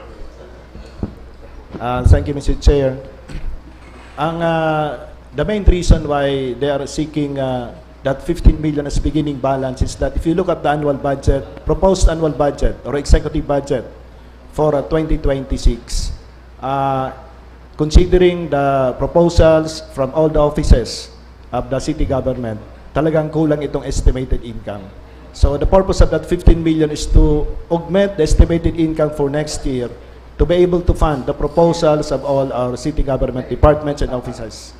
And to the query, may kwarta kita ngayon, umayo, ang si Paganigwa, primero itong pangsweldo, nagamit na kamanga paman lang, siguro 3/4, so may remainder pa. Pero ang reality kaya, we will never have enough. Dawa sa harongta, dawa sa kumpanyata, more so sa city on, nagrabe ang demand. We will never have enough. And it is always safe to say, nakulang, natutuo man. Dawa next year, dagdagan tang 15 million o 20 million, kulang pa yan. So, what we have to do is just to live within our means. Hindi lang ang kaya, hindi lang kita. So, I would support that request, Mr. Chair. Besides, ini pong insurance kang Naga City General Hospital is actually mandated by law. There is the so-called property insurance law wherein we are mandated to insure all our government buildings. Pero, armuman tabi, Mr. Chair, kantayin pa na Mayor Jess, ini-insure ta lang si nagkapira. Lugi kita sa insurance. Pero, ngunyang kayo, mas maigpit, I recall there was an AOM on that and we are trying to comply little by little. And this request would be in line with that compliance. So, can you make the motion now? With that, Mr. Chair, I move that we pass an Ordinance po, sir. we move that we pass an ordinance appropriating the amount of 3,816,764 pesos for insurance expense of the Naga City General Hospital and sourcing it from the balance of the 2024 surplus. So, Any move, Mr. Chair. second? Any objection? None. Objection? Suspended when she came in? How, Yes, yes, how's yes. it again? If our rules were suspended, Yes, yes. Yes. can we make motions when the rules are suspended? Okay. Mr. Chair? Please make the formal motion now. May I move that the rules be in place, Mr. Chair? Yes, the rules are now back and forth. Mr. Chair. And there was, again, please make the necessary motion. So move, Mr. Chair. Second. Any second? Thank you po. Thank you. The motion is approved. Thank you, Madam Emmy Velasco. Yes, Councilor Balimoro. Mr. Chair, pabalik girara itong computation for the surplus. Mr. Chair, there is a remaining available balance of 6.9 billion. May we know kung sa inyan gagastuson? Since dakol na naghahagad from CSWD na sinasabi mayo ng naitatao. Again, we are suspending the rules, Councilor Jokno. Pag kinaltas na po ang 3.8 million dyan sa 6.9, ang matatanda na lang po is 3,145,784.41. Pinagpo-propose po ko tang i-standby mo na siya, standby fund for Paskohan, dahil po si initial computation po da kaya kulang. Parang na-compute lang siya ni na Ma'am Bell sa 42,000 yatang households and baka da po magkulang itong nainot na 12 million plus 8.2. Councilor Baldemoro. We already augmented for Paskuhan amounting to 8.2 billion. But then my point, Mr. Chair, is sinasabi tang mayo mo niya ng pundo, pero may available. Garo sala na tinatagamahan ta ang masunod na taon kung nagkukulang kita ngunyan. Why not appropriate that? And pagkanigoon si 2026 budget, kung kung talagang sobra yan, di kita magsabing mayong pundo. Igwa kitang pundo. May Okay. available fund. Reaction from Councilor Mendoza. Thank you, Mr. Chair. With due respect to the Chair of the Appropriations Committee, I believe that is the province of the executive, not ours. Pag abot kang request nila, then we deliberate as to whether the request for funding by the city mayor is proper or not. But at this time, we can only wait the decision of the executive as to how that amount would be used. Okay, thank you. Some people are asking whether there will be Christmas bonus. Parang sa CNA, kang Sa empleyado. CNA po, Yes. I invoke my right to be silent. Can you confirm or deny that? sa Sangguniang po, nagpa-stop muna mag-obligate ang City Budget Office. Nag-request po kami sa mga departments na kung pwede, dahil na kami mapa-agi ng obligations, nagko-compute po kami kung how much ang kayang itao na collective negotiations agreement, incentive bonus, si CNA po. Ang last year po, ang natao 30,000 and ang claimor po kang mga empleyado ta is maitao ulit ang 30,000. So, ngunyan po, ang pigto-computan mi, ang target mi pong mahanap is 30,000. Kaya lang po, kung depende po talaga sa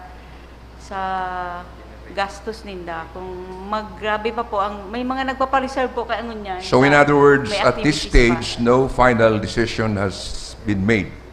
Yes po, none yet. None yet po. But Pero at po, least you are talking about Christmas bonus Yes po. for the employees. Opo. Okay. Thank you, Thank you, Madam Amy Velasco, and we are taking a recess. Thank you.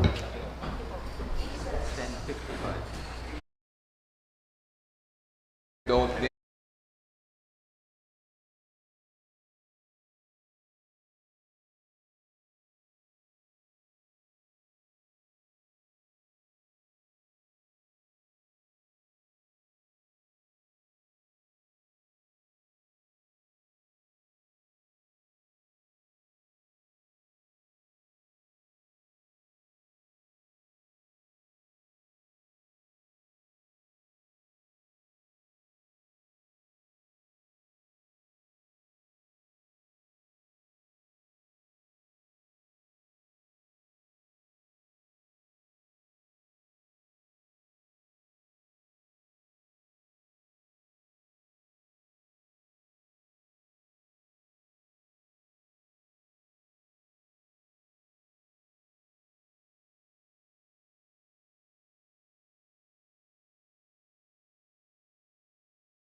City Safety and Resiliency CCTV Ordinance. General Omar. Yes, Councilor Omar. Mr. Chair, this is regarding the just passed ordinance establishing the Naga City Safety and Resiliency Internet Protocol Cameras Program. And Mr. Chair, it has been approved already. His comments arrived late, but then the items discussed therein can be treated during the formulation of the implementing rules and IRR. regulations. Yes, Mr. Chair, wherein the City Legal Office is also a member of the committee that will formulate the IRR. So I move, Mr. Chair, that we take note of this and endorse it to the Committee on Peace and Order. Thank you. Thank you, Mr. Chair. The letter dated November 5, 2025 of Mr. Anselmo Manyo, acting CHRMO, submitting his comments on the proposed Muslim Affairs Ordinance. Muslim Affairs Ordinance.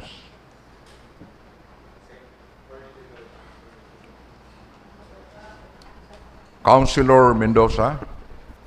Mr. Chair, that is in connection with the directive of the Committee on Reorganization and Review, and the same may be referred to that committee for final disposition. So we will refer this to the Committee on Reorganization. The report of the Committee on Social Development. The Committee on Social Development. Councilor Elmer Baldemoro.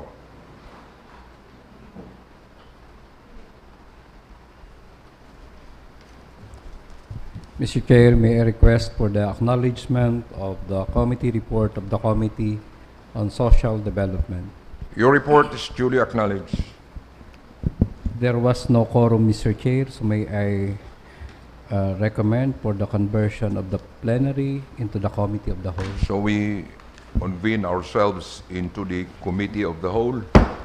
Item number 1, letter dated October 15, 2025 of the Honorable Gerald Rito, Punong Barangay, Concepcion Grande, Naga City, transmitting Barangay Resolution number 53, Series of 2025, endorsing the proposed amendments to the Naga City Ordinance number 2022-049 or the 2022 Revised Consolidated Senior Citizens Ordinances as initiated and proposed by the Basca Concepcion Grande for consideration by the Sangguniang Panlungsod. May I go directly to the disposition, Mr. Chair? Yes, please. The committee will recommend to the plenary to request the Office of the Senior Citizens Affairs to submit the computation for the proposed counterpart subsidy to senior citizens and submit recommendation on the proposal of Basca Concepcion Grande. I so move, Mr. Chair.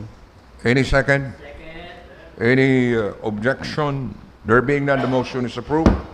Item number 2, resolution number 2025-001 of the Senior Citizen Sangguniang Panlungsod, resolution requesting the LGU to provide financial assistance for the celebration of the golden wedding anniversary of senior citizens. May I go directly to the disposition, Mr. Chair? Yes, please. The committee resolved to recommend to the plenary to request Basca of 27 barangays to provide a list of couples celebrating their 46, 47, 48, and 49th wedding anniversaries and to determine the amount of would-be financial assistance and the necessary budgetary allocation. I so move, Mr. Chair. Any second? Any objection? There being none, the motion. Objection? Just query, Mr. Chair, with the indulgence of the chairman of the committee. With regards to that request for celebration on the golden anniversary, may I inquire if what public purpose would that serve, considering that the recipients are private individuals? The request Mr. Chair, emanates from the senior citizens counterpart for the request for the city government to give incentive to those senior citizens couple celebrating their 50th anniversary.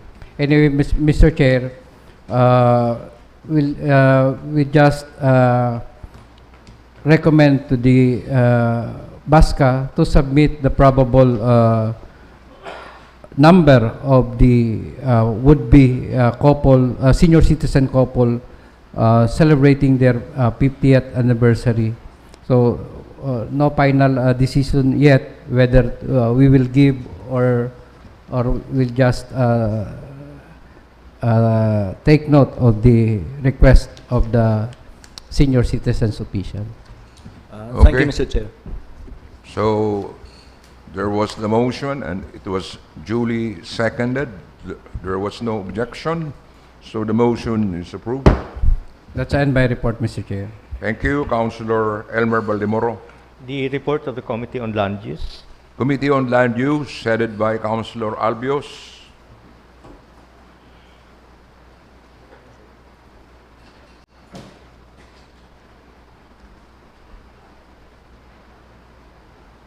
Good morning, Mr. Chair. May I request acknowledgement of the report of the Committee on Land Use? Your report is duly acknowledged. The public hearing was held on November 13, 2025, and a quorum is not required. The sole item is the letter dated October 21, 2025 of Engineer Mario Christopher G. Gomba, Engineer 1 CPDO, submitting their technical evaluation of the application of Mr. Andreno Agnas for rezoning of a parcel of land located in Barangay Calawag, Naga City, and recommending for its approval. May I proceed to the disposition, Mr. Chair? Yes, please. Considering that all documentary requirements have been duly complied with, and with no objections registered during the public hearing, and upon the recommendation of the City Planning and Development Office, the committee resolved to recommend to the Sangguniang Panlungsod the passage of a resolution approving the application of Mr. Andreno Agnas for the rezoning of a parcel of land located in Barangay Calawag, Naga City, from a medium-density residential zone to commercial use. So move, Mr. Chair. Any second? Any objection? Yes, Councilor Mendoza. Just to be consistent with my previous stand, Mr. Chair, I object to that motion. So, given the objection of Councilor Mendoza, we will divide the House. Who are in favor of the resolution? Kindly count the number of councilors. 1, 2, 3, 4, 5, 6. Si SK. Who are not in favor? 1, 2, 3. So, 1 abstain. the motion is approved. That ends the report, Mr. Chair. Thank you and good morning. Thank you, Councilor Albios, but I think that really touches the subject matter we discussed last week regarding spot rezoning. Next item, please. The letter dated November 13, 2025 of Engineer Mario Christopher Gumba, Engineer 1 CPDO, submitting the requested list of all pending applications for rezoning received by the City Planning.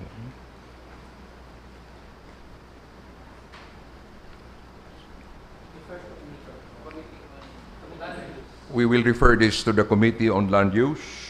The letter dated November 5, 2025 from the City Accountant pertaining to the request of Casoreco 2 for tax refund with note of the City Mayor to refer to SP for guidance.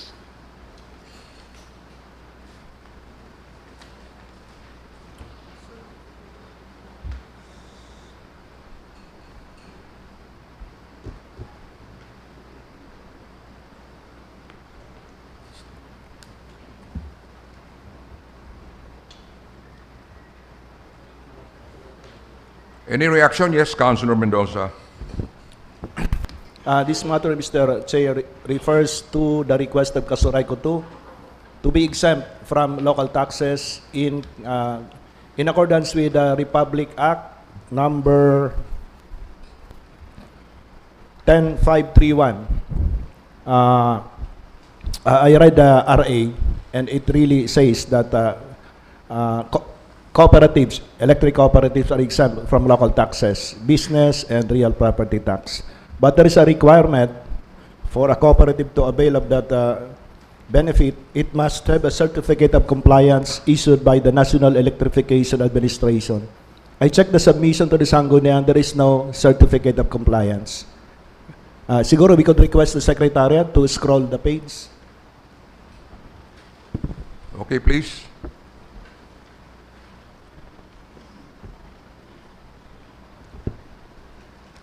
That is the request.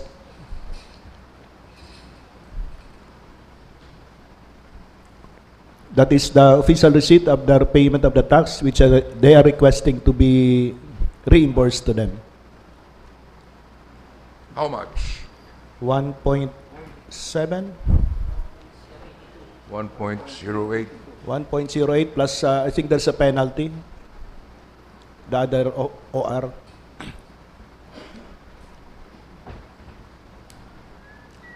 So roughly around 1.7, Mr. Chair.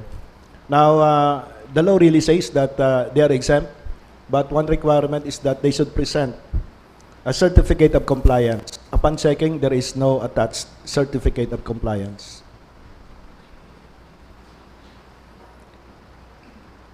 With that, Mr. Chair, we can refer this to the committee and inform Kasurayco to complete the documentation. Okay. Thank you. The report of the Committee on Housing and Settlements.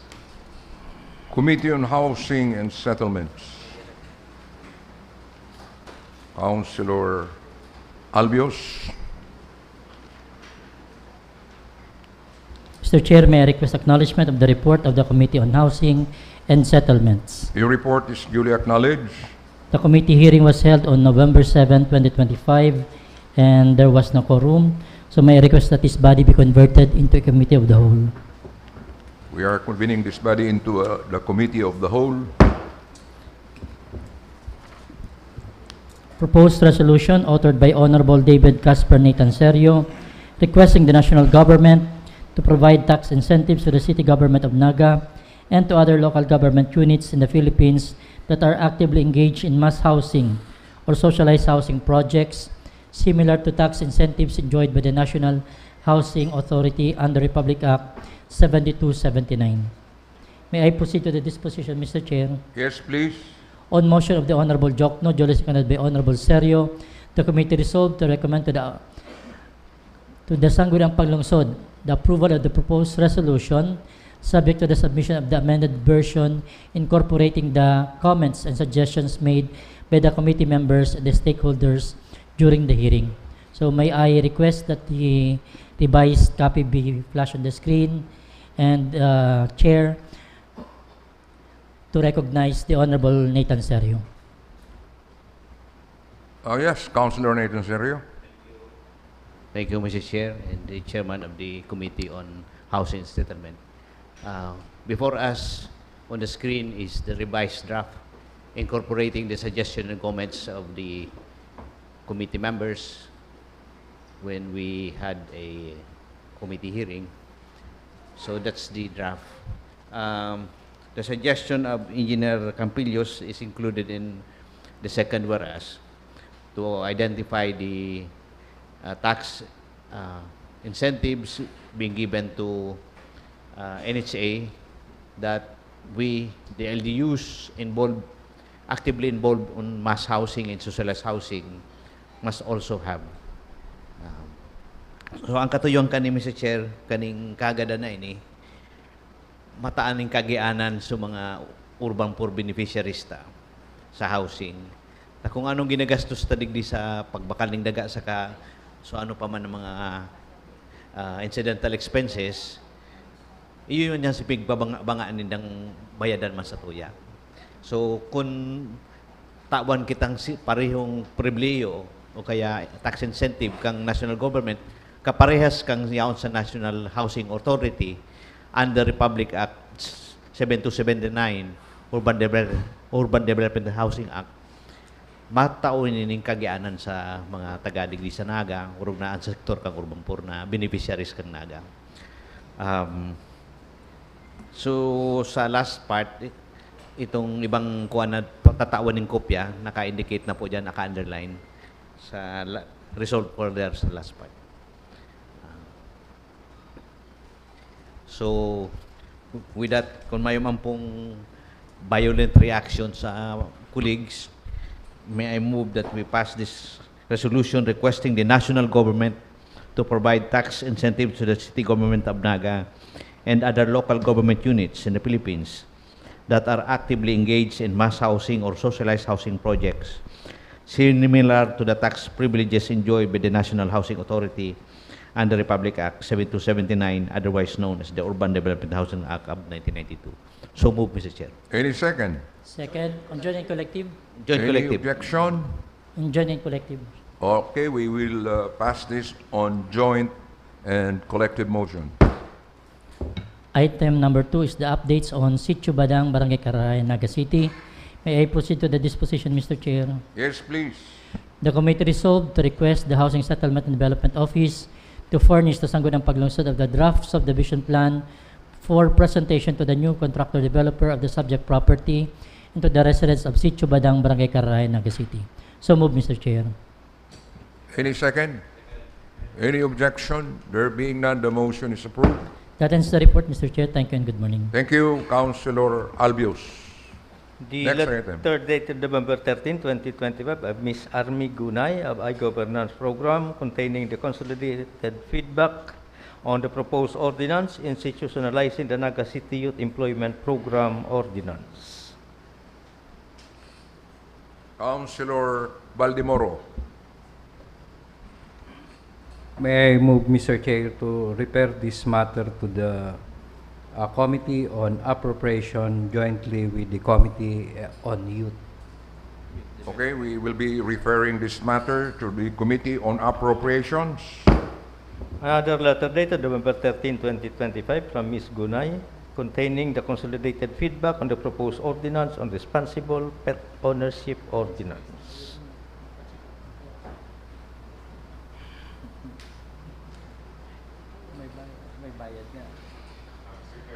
Yes, Councilor Rosales. We can just take note of the submission of the said office. The said ordinance was returned to me already for further revision.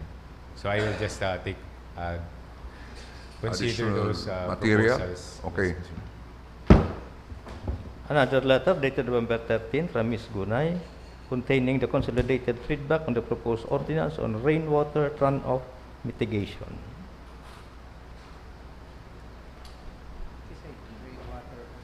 Reaction? Rainwater. The Chairman of the Committee on Environment. Anong committee siya? Mr. Chair. Yes, Councilor Baldimoro. Mr. Chair, may we know kung anong committee ang nag-handle ka ini? Infra. So we might refer this matter, Mr. Chair, to the Committee on Infra, since this letter coming from Ms. Army Gunay from IGOV office is one of the innovation of the Sangguniang Panlungsod pertaining to the I-Engage ordinance, wherein the proposed ordinance is posted in our city government page, soliciting feedback from citizen of Naga. Okay, thank you. Councilor Mendoza.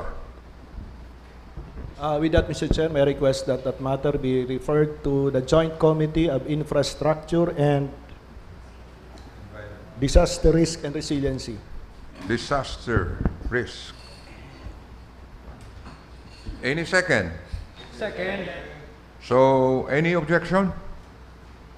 So we will refer this to the Committee on Infrastructure and jointly with the Disaster Risk Management Committee. Mr. Chair. Councilor Baldemoro.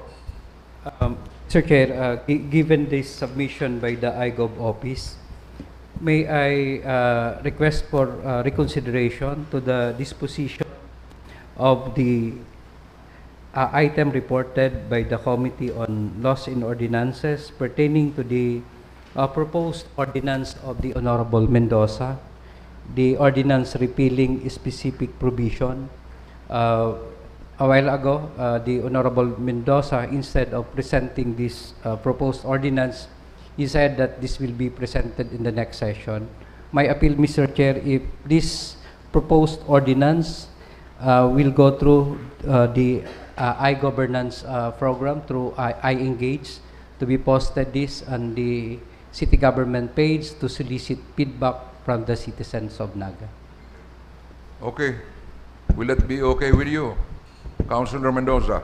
No problem with me, Mr. Chair. But will that be the policy for all our ordinances? Because if that will be, then all should pass that process. Councilor Baldemoro. Mr. Chair, it will depend to us. However, Mr. Chair, 3 proposed ordinances already undergo soliciting feedback from the I-Engage program. So we might, since I read the committee report of the committee, and the sector that will be affected of the said proposed ordinance was not invited to attend. So we might as well as solicit. So based on our policy of transparency and accountability, we may as well submit ourselves to this what's the term? I-Engage ordinance. So that people can have some ideas about what ordinances or resolutions are we passing here at the Sangguniang Panlungsod. Okay? Thank you.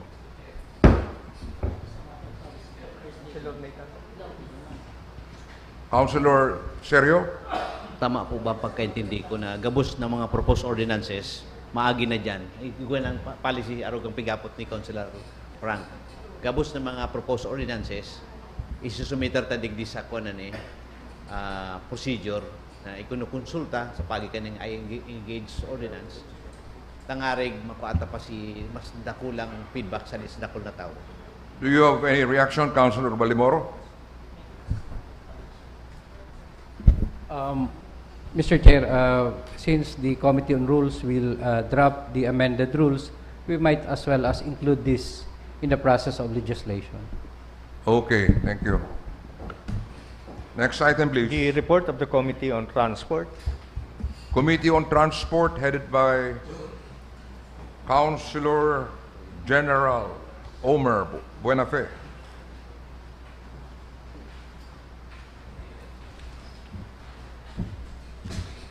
Thank you, Mr. Chair. May I request acknowledgement of the report of the Committee on Transport? Your report is duly acknowledged.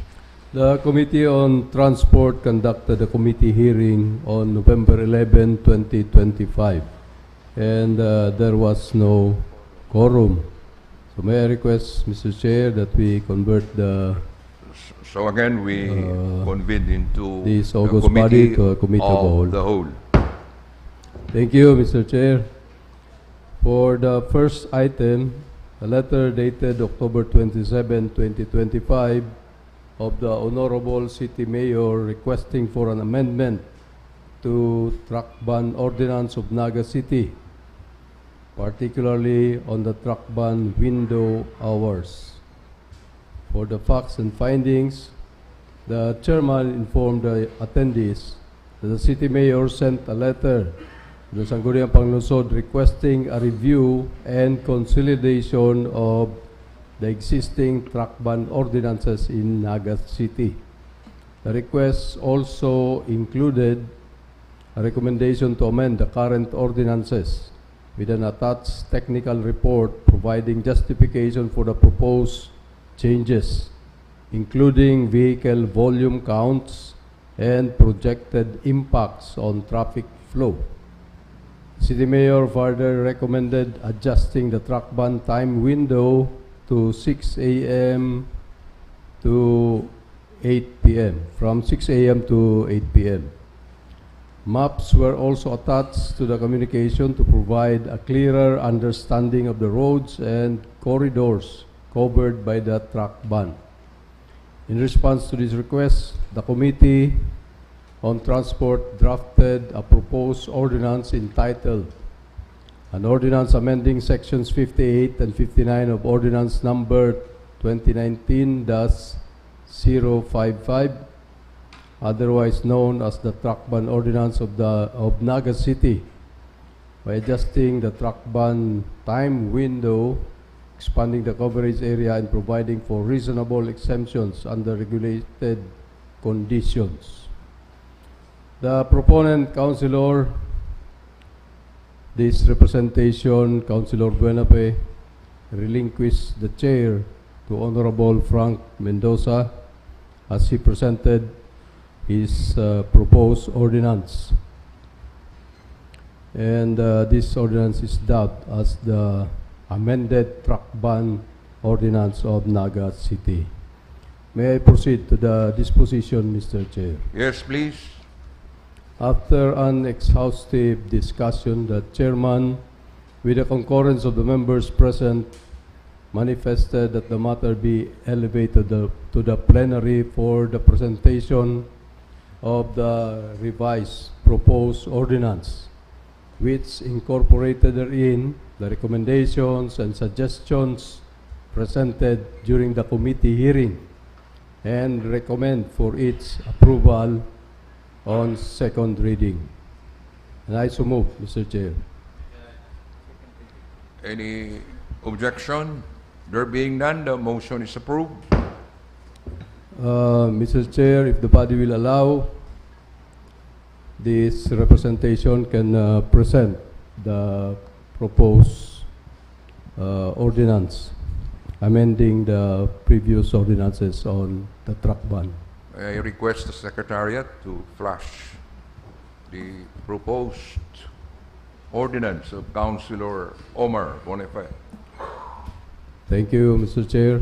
For the short title, this ordinance shall be known as the amended truck ban ordinance of Naga City.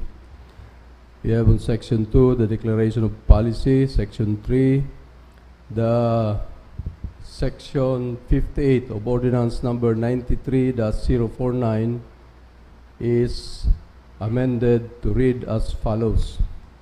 So, Section 58, truck ban regulations. Letter A, all freight trucks, vans, trailers, and other cargo vehicles with 6 wheels and above shall be prohibited from entering, traversing, or parking within the designated truck ban zone of Naga City from 6 a.m. to 8 p.m., Mondays to Saturdays, except as otherwise provided in this ordinance. Letter B, the truck ban zone shall include the area within and bounded by the following roads and corridors: Maharlika Highway, Roas Avenue, Magsaysay Avenue, Fraternidad Street, Biak Nabato Street, Elias Angeles Street, Bagumbayan Road, MT Villanueva Avenue, Central Business District 1 or CBD 1 area as defined in Ordinance Number 93-049. Letter C, all 6-wheeler trucks and above are prohibited from passing through the portion of Rojas Avenue from Almeda Highway to Taboco Junction from 6 a.m. to 8 a.m., 11 a.m. to 1 p.m., and 4 p.m. to 7 p.m. This was in consideration of the area being just a passing through road of those cargo trucks that are actually coming from the direction of Metro Manila going towards the direction of Legazpi City. They are just passing through, and vice versa. So instead of closing it from 6 a.m. up to 8 p.m. Continuously, we have decided that it be closed only during the periods wherein there is what we call the rush hour of Naga City, and that is from 6 a.m. to 8 a.m., 11 a.m. to 1 p.m., and 4 p.m. to 7 p.m. Letter D, during the hours of truck ban, covered vehicles may only traverse designated alternate routes, subject to the approval of the Naga City Urban Transport and Mobility Council. On Section 4, we have the exemptions. The following shall be exempt from truck ban, provided they are clearly marked and engaged in official or emergency functions. We have enumerated the following: fire trucks, ambulances, police and military vehicles, and other emergency response units, utility, repair, and maintenance trucks performing essential services such as water, electricity, telecommunications, and road works, garbage collection trucks and other city service vehicles, delivery trucks carrying perishable goods and food products such as ice cream and dairy during specified delivery windows as approved by the city mayor. Vehicles granted special permits by the city mayor for oversized cargo, seasonal goods, or event-related logistics, subject to regulated conditions and coordination with Public Safety Office. Delivery trucks that transport live fish and animals are allowed to pass through Almeda and Rojas Avenue. Section 5, the penalty clause. Any person, driver, operator, or company found violating this ordinance shall be subject to the following penalties. First offense, 3,000 fine. Second and subsequent offenses. Any reaction now or comments coming from the members of the council?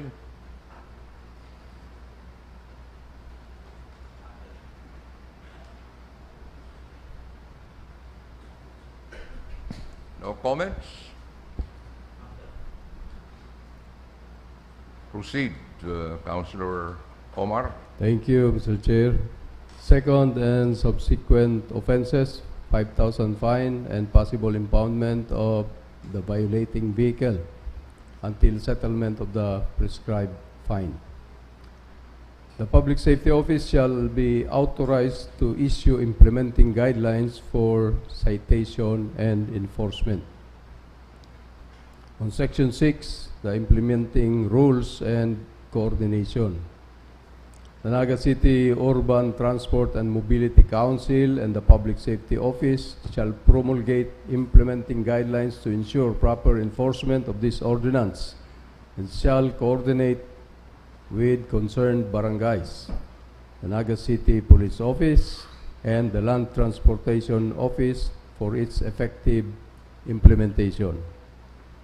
On Section 7, we have the map of the truck ban zone attached as Annex A and made an integral part of this ordinance. This is the updated map of the truck ban zone of Naga City, showing the delineation of the expanded coverage area, which includes Rojas Avenue, Magsaysay Avenue, Fraternidad Street, Biak na Bato Street, Bagumbayan Road, MT Villanueva Avenue, Elias Angeles Street, and CBD1 boundaries. The map was prepared and certified by the City Planning and Development Office using official city data sets and validated by the Naga City Urban Transport and Mobility Council. Alternate route for trucks traveling from the south to the north of Naga City is as follows. From C5 to Mabolo Sabang Bridge, to Felix Plaza Street, to Abelia Street, to Santa Cruz, to Urban, Kiburak, to Kiburak Drive, and exit to Kamaligan. For Section 8, the truck ban awareness campaign, the city government shall undertake a comprehensive information dissemination campaign on the provisions of this ordinance through various means, including Excuse but me, not Councilor limited. Omar, I believe the members have already read this particular proposed ordinance, so I am waiting for your comments or suggestions so that we can approve this on second reading. Yes, Councilor Nathan Serio. May I know, Mr. Chairman, from the proponent, if the area we call CBD2 is covered by this truck ban? Councilor Omar. Thank you, Mr. Chair. The area of CBD2 is covered because it's inside the loop. So will be shown in the diagram. Tin, can we show the diagram of the covered area? This map is made an integral part of this proposed ordinance, Mr. Chair. Yes, Mr. Chair. CBD2 is inside this itong circle. Garone Buradol ang porma. So gabos na nasa laog kani yung body kang Buradol saka si ikog na pula. Yun ay ang covered areas kang truck ban. Incidentally, CBD2 is inside. But if you will notice, itong line dito sa may itong nag-traverse dyan sa area yan, this is the Almeda Highway. So, sa Almeda Highway, hanggang doon lang sa may Robinsons, yung pag-merge ng road from itong diversion road saka Almeda, yan yung ma-include sa coverage. Thank you, Mr. Chair. Follow-up question? Kaya lang ako nagaputa, dahil ko nahiling sa enumerations. So bago sa sarong section, may mga pig-enumerate na mga tinampo, na mga areas. Pero sa paliwanag kang proponent, kabali pala tayo. Pero baka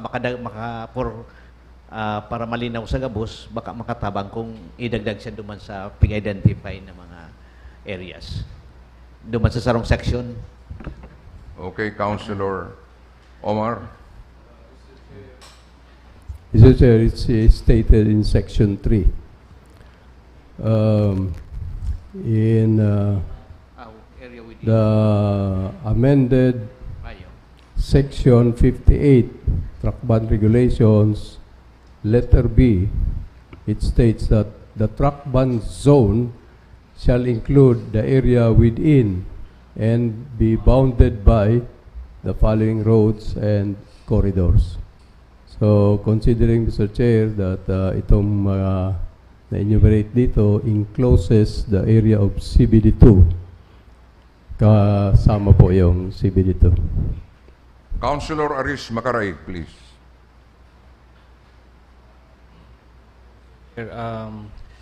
Just a clarification.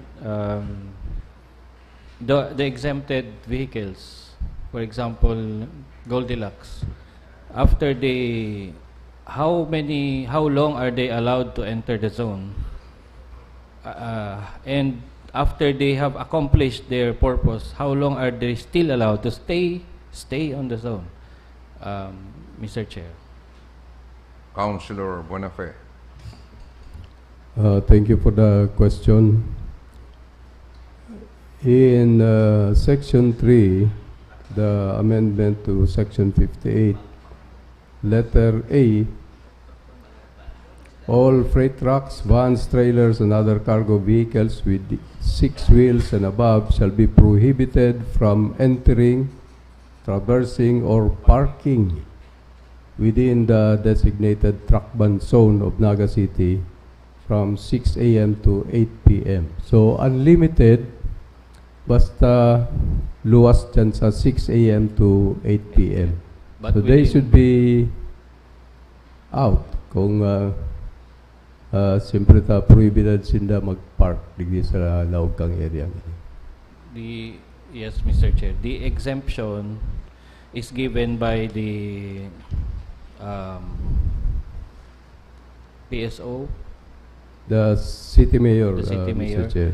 And can it be possible? Is it possible that the exception only applies if the need, if there is still a need? Because like Goldilocks po, pag deliver ka yan ning 7 a.m. sarong oras, after that, day na siya dapat exempted. Dapat magluwas na po siya sa zone. Because ang mangyayari po, ma-parking yan sa within the zone. Since they po sinda allowed within the zone, the exemption, I mean, should only be allowed as long as there is a need. So, ibig sabihin, after they have accomplished the need, nakapag-dislodge na sinda kang mga kakanon, deliveries like McDonald's, Jollibee, dapat magluwas na po sinda kuta sa zone. Is that possible, sir? To be one of the conditions in the exemption. Councilor Buenafe? Mr. Chair, in Section 4, listed are the exemptions. So, yung mga government vehicles na nandyan, yung kasama dyan, yung mga delivery trucks carrying perishable goods and food products. Tapos, delivery trucks that transport live fish and animals are allowed to pass through. So, digi sa na-mention digi, delivery trucks carrying perishable goods and food products exempted sila. So, maya pong I believe oras na Councilor Aris Macaraig is asking about the time frame. For how long can they stay in the prohibited area? Sa delivery trucks that are exempted, Mr. Chair, mayong nakalaag na oras. Pero this will be included in the implementing rules and coordinations that will be formulated by the Naga City Urban Transport and Mobility Council. So you agree with Councilor Aris Macaraig that the time frame, the timeline should be specified, but you are saying that this should be done in the implementing rules and regulations. Is that correct, Councilor Omar? Yes, Mr. Chair, we included a provision here on Section 6, the implementing rules and coordination. So, the Naga City Urban Transport and Mobility Council, the Public Safety Office, will promulgate the implementing guidelines to ensure proper enforcement of this ordinance. Councilor Aris? May I suggest to the proponent to add in the pataas daw po, ma'am. Aduman sa 4, Section 4. Delivery vehicles, delivery trucks carrying perishable, etc., etc.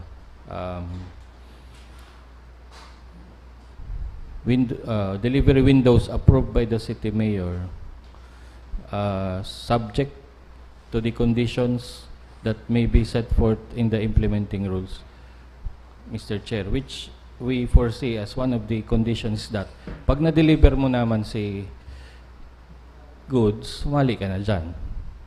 That is one of the reasonable conditions. So in addition, approved by the city mayor subject to any conditions which may be imposed in the implementing rules. Mr. Okay. Chair. Noted, Mr. Chair. Thank you, Honorable Makaray. Thank you, Councilor Aris. Any other comment? So, kindly make the motion for the approval of that proposed ordinance on second reading. Mr. Chairman, I'm raising my hand. Yes, Councilor Nathan.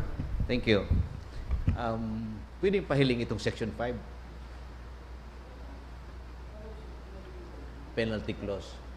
Medyo ining sa second and subsequent offenses under section penalty clause, 5,000 fine and possible impoundment of the violating vehicle until settlement of the prescribed fine. Medyo as worded, parang nagtatao kita ni discretion sa enforcer and possible impoundment. Pwedeng gibuhon kang enforcer, di ko na-impound, pero araw mo na, bala ka na. Iyo. So you are suggesting to drop the word possible? Ali unta ang impossible. Kung Okay. kung impound, bako na itong possible impoundment. Nagtatao yan ng Reaction from discretion sa the enforcer. principal author, Councilor Or Omar. madagdag kita nin ko yan sa second offense, 5,000. First offense, 3,000. Pwedeng my third offense, 5,000 and impoundment of the violating vehicle. Kaya tataan ng discretion so enforcer. Otherwise, baka kadakol na reklamo kitang maresibi na ini ngaya nag-istrikto o kaya dahil nag-istrikto dahil may may pasaring. Okay, reaction? Councilor Omar. Thank you, Honorable Sergio. Thank you. Mr. Chair, actually, Mr. Chair, the inyo diretso, because during the discussion, pero nagpo-problema si PSO kung saan nilalag si dakulang truck pag in-impound. But then, Mr. Chair, given the manifestation of Honorable Sergio, we will just omit this word, possible. And we So thank... 5,000 pesos plus impoundment. Okay. Mr. Chair, Yes, Councilor Mendoza. I was at the committee hearing when that matter was discussed. Ang intent kayan impounding para sigurado magbayad si offending party. Kung di sa magbayad ng 5,000, nakahold si auto niya. Pero pag nagbayad siya, i-release na si auto. So that's the idea. Tang pig-raise kang PSO, sa ilalag si mga auto. Kaya baka we can word it in accordance with that intent. Possibly 5,000 pesos fine, subject to the impoundment of the violating vehicle until settlement of the prescribed fine. Pag nagbayad siya, release na si vehicle. Reaction, Councilor Omar. Yes, Mr. Chair, it's stated here already. Second and subsequent offenses, 5,000 fine and impoundment of the violating vehicle until settlement of the prescribed fine. Will that be okay? Okay with me, Mr. Chair. Thank you. Any other comment? Councilor Baldemoro? Mr. Chair, may I know if this proposed ordinance undergone a public hearing? Councilor Omar? Thank you for that manifestation, Mr. Chair, Honorable Baldemoro. Considering that the previous ordinances that are being amended has penalties already, we did not submit this for public hearing. But if it be required, then we can schedule public hearing. Anyway, this is the second reading, Mr. Chair. Okay, so we will subject this to a public hearing. Yes, Mr. Chair, before the third reading, we will submit this for public. So you can now make the motion for the approval on second reading.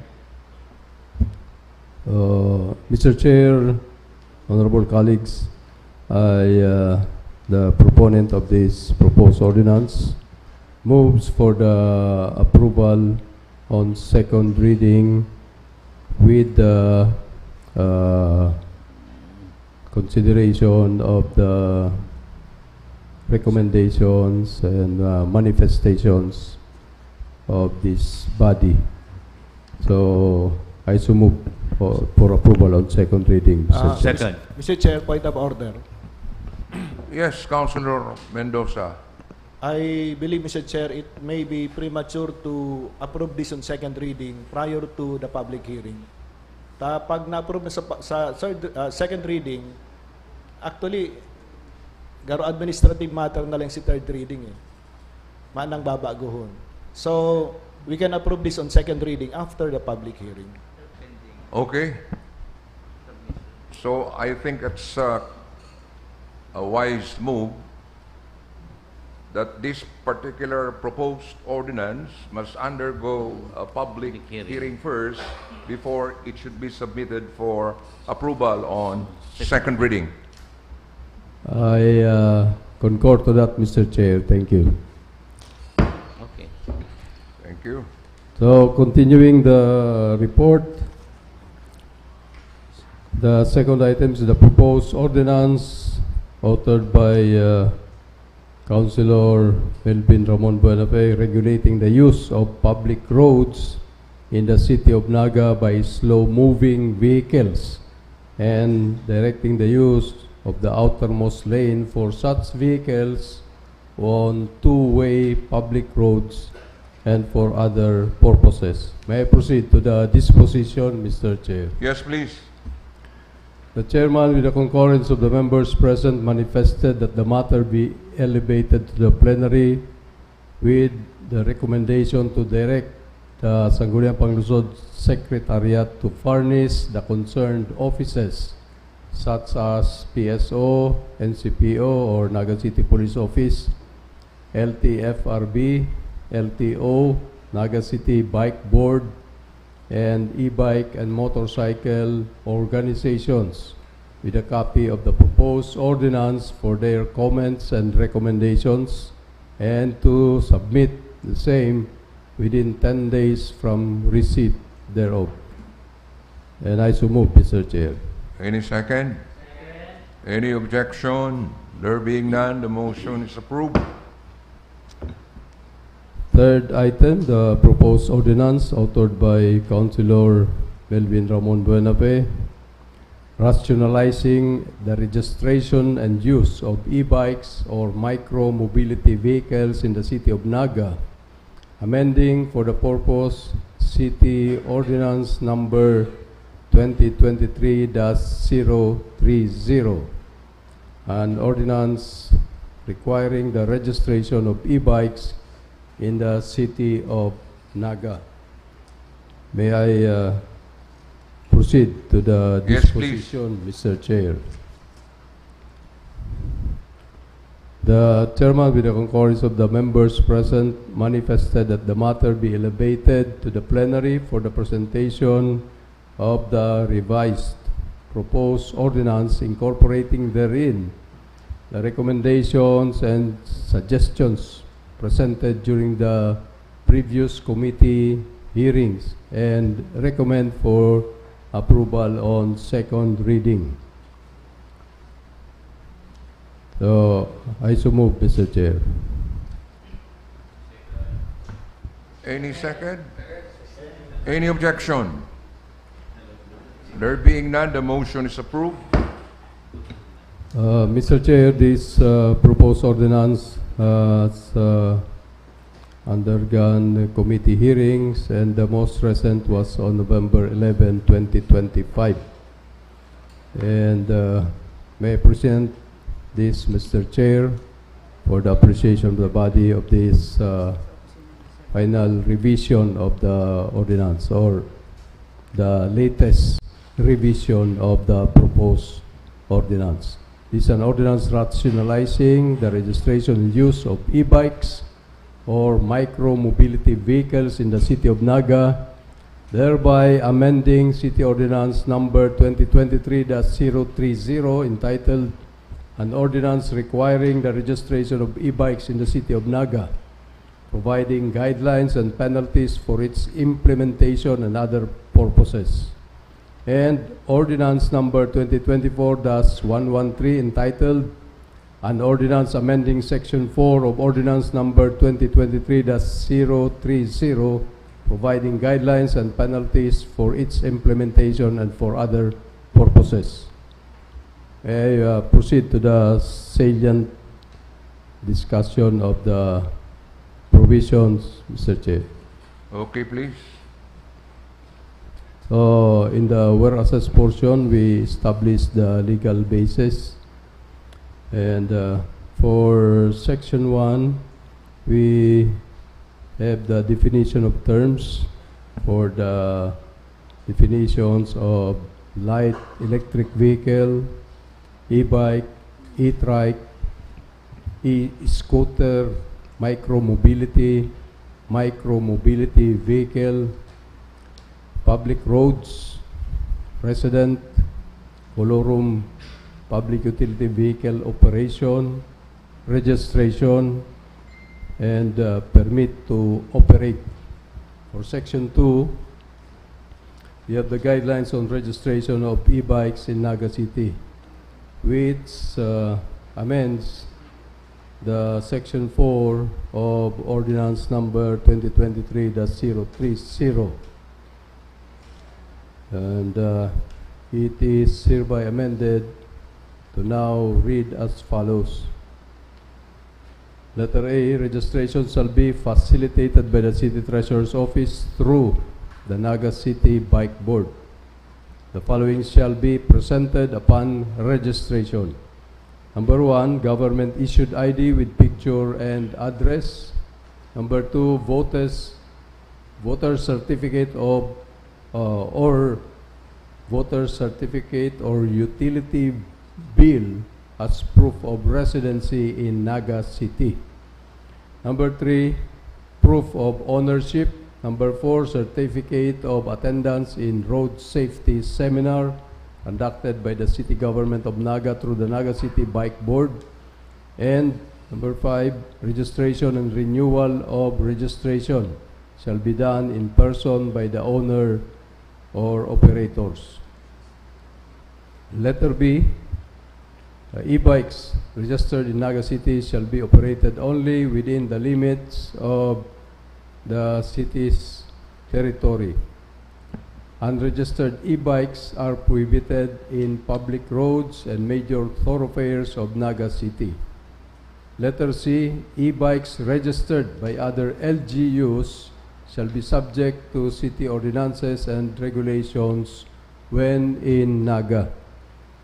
Letter D, e-bike registration shall be renewed annually when expired. All e-bikes operating in Naga City are hereby required to register in the local government of Naga. The City Treasurer's Office through the Naga City Bike Board shall cause the registration of the same. So in letter E, Section 1 of the City Ordinance Number 2024-113, it is an ordinance amending Section 4 of Ordinance Number 2023-030, otherwise known as an ordinance requiring the registration of e-bikes in the City of Naga, providing guidelines and penalties for its implementation and for other purposes.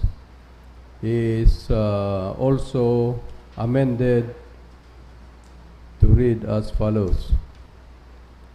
E-bike for charges, registration 75 pesos, ID card or permit to operate 45 pesos, inspection fee 50 pesos, sticker 30 pesos, plate number 300 pesos. For e-trike, this is the LTO registered e-trikes. Mayor's permit 150, annual supervision fee 150, police inspection fee 30 pesos, driver's ID fee 75 pesos, sticker fee 30 pesos, and legal research fee 50 Reactions pesos. from the members?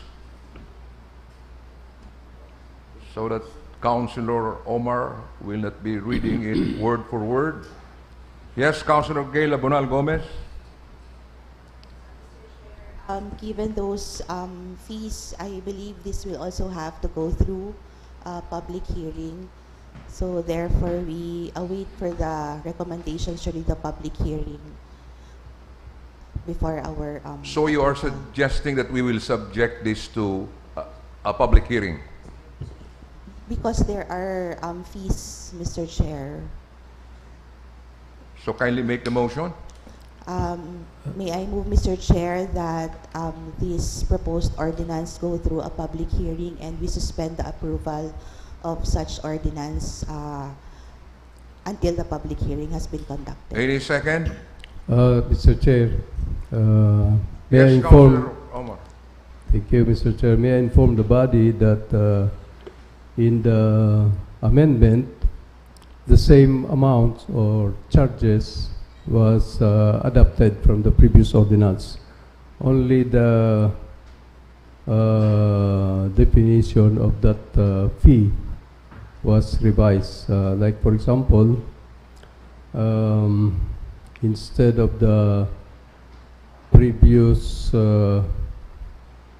Be that as it may, I believe there was this motion that your proposed ordinance should be subjected to public hearing. So any second? Second. Any objection? There being none, the motion is approved. Thank you, Mr. Chair. Thank you, That, Councilor ends Omar my Buenafe. The report of the joint hearing of the Committees on Health and Nutrition, Women, Family Relations, and Gender Equality, Peace and Order, and Public Safety. Who will be rendering the report? Councilor Butch Borja.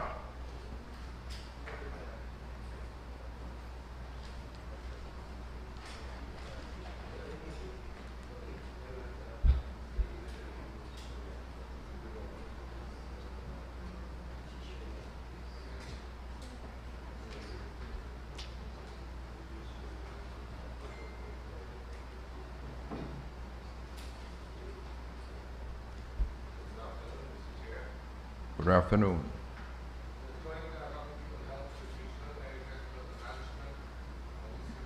Your report is duly acknowledged.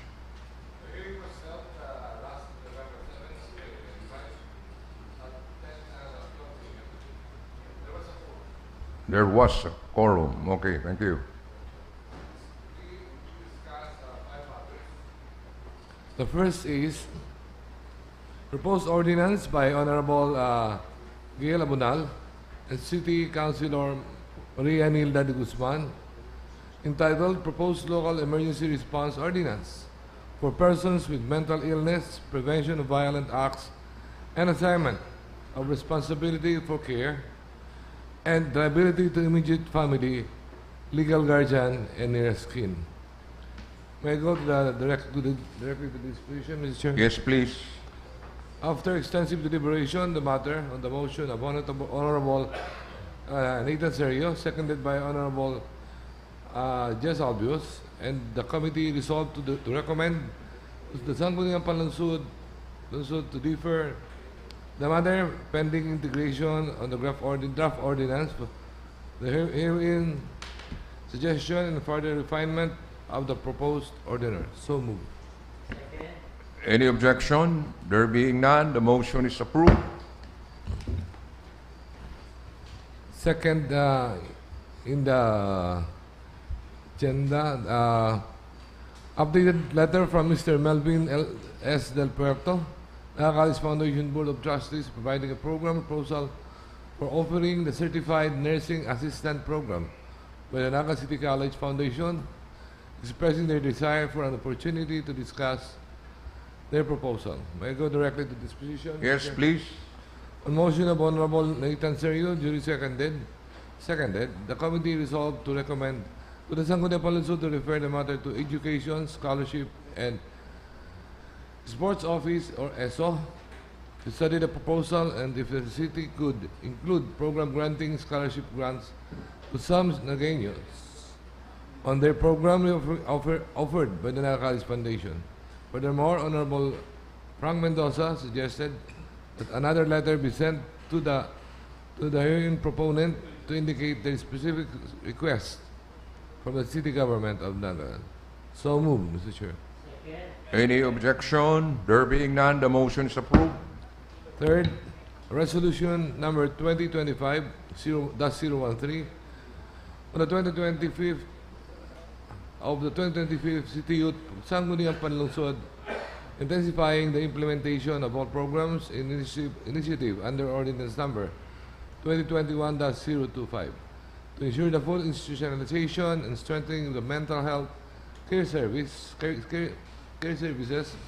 awareness campaign, and support all sectors with particular focus on vulnerable population, including youth within the city of Naga. May I go directly? Yes, Chair, please. Disposition. Considering the absence of the proponent, this matter is hereby deferred. Deferred. So move. Fourth, it's the letter dated October 15, 2025 from Mr. Harley Cristo, requesting for the investigation into the operation of the funeral establishment of the city of Naga that appears to be in violation of the national regulations. 4A, letter dated October 27 from Mr. Wilfredo Priles, Junior City Planning and Development Coordinator, endorsing the zoning inspection report conducted by the Joint Inspection Team on October 27, 2025, covering the several funeral establishments in the city. May I go directly to the discussion? Yes, Chair? please. On motion of Honorable Frank Mendoza, seconded by Honorable Jess Albius and Honorable Gail Gomez Abunal and Honorable Omar Benefe, the committee resolved to recommend to the Sangguniang Panlungsod the following. Request the Sanitary Division of the City Health Office to furnish us with a detailed report for them to issue notice of violation to all non-compliant funeral parlors in the city of Naga and for them to comply within 15 days from receipt of the notice. Otherwise, they will be recommended for closure. So move. Any objection? There being none, the motion is approved.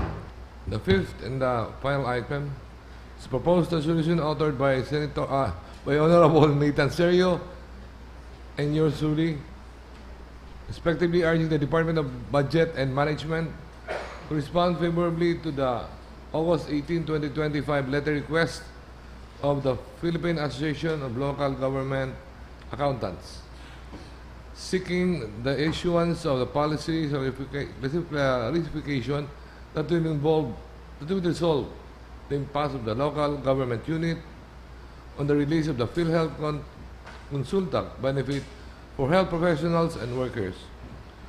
May I go to the disposition, Mr. Yes, Chair? please. Disposition and the motion of Honorable Nathan Serio, seconded by Honorable Albios and Honorable Frank Mendoza, the committee resolved to recommend to the Sangguniang Panlungsod for its approval and revised resolution authored by Councilor Nathan Serio and yours truly. So move. Any second? Any objection? There being none, the motion is approved. Thank you. That's my report, Mr. Chair. Thank you, Councilor Butch Borja. The report of the Committee on Health and Sanitation. Committee on Health and Sanitation, again headed by Councilor Borja. Second report.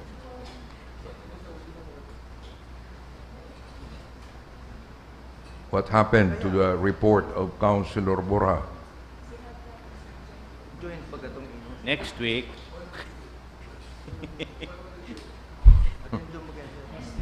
Okay, so we will just tackle that report next week. item number 1. Next item, please.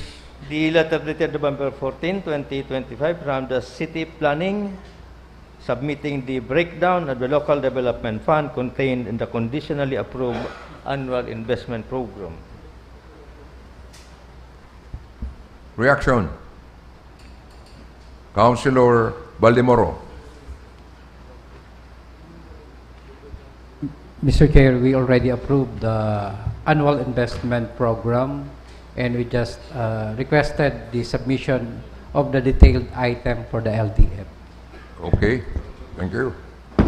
The proposed ordinance mandating the installation of tactile paving in vital public spaces in the city to ensure accessibility and safety for persons with visual impairment. Again, Councilor Baldemoro.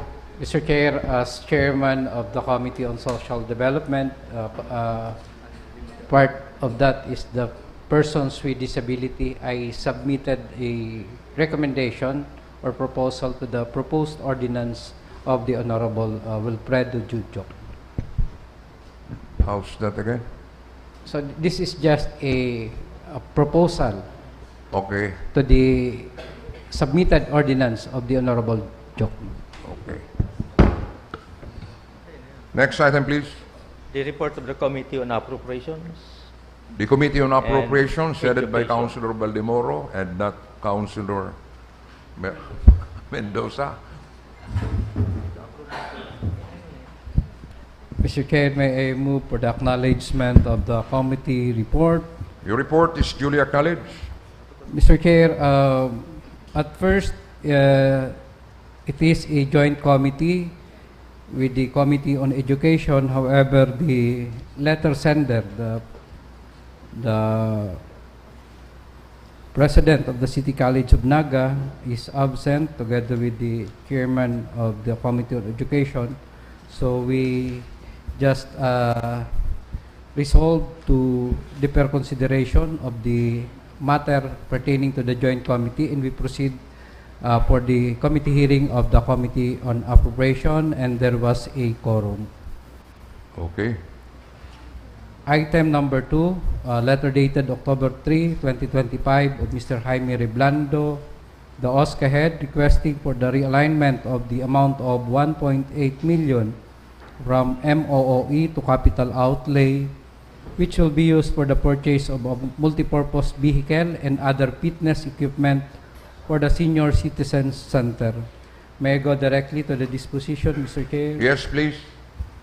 On motion of the Honorable Jesse R. Albius, duly seconded by the Honorable Gomez, Honorable Borja, and Honorable Felix, the committee resolved to recommend to the Sangguniang Panlungsod the passage of an ordinance reverting to the unappropriated balance the amount of 1.8 million from the maintenance and other operating expenses account of the Office of the Senior Citizens Affairs, and appropriating the same to the capital outlay account of said office to cover the procurement of a multipurpose vehicle and various fitness equipment for the Senior Citizen Center in the amount of 1.5 million and 300,000 respectively.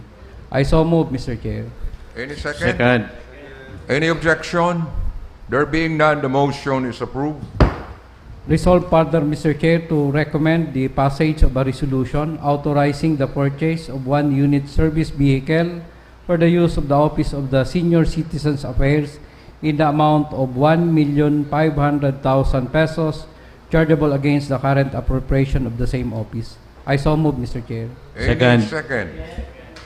Any objection? There being none, the motion is approved. Item number 3, the proposed ordinance authored by this representation authorizing the grant of incentives to exemplary students of solo parents in accordance with Ordinance number 2017-029, otherwise known as the revised solo parent ordinance as amended by Ordinance number 2020-136. May I go directly to the disposition, Mr. Chair? Yes, please.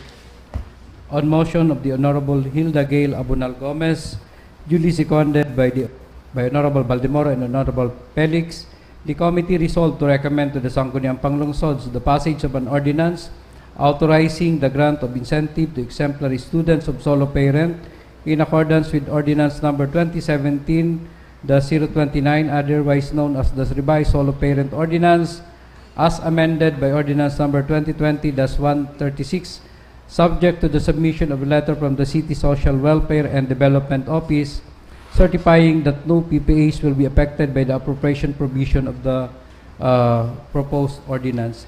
In this, Mr. Chair, the requested matter is the charging of the amount of 413,900 chargeable against the current budget of the Children's Affairs Office.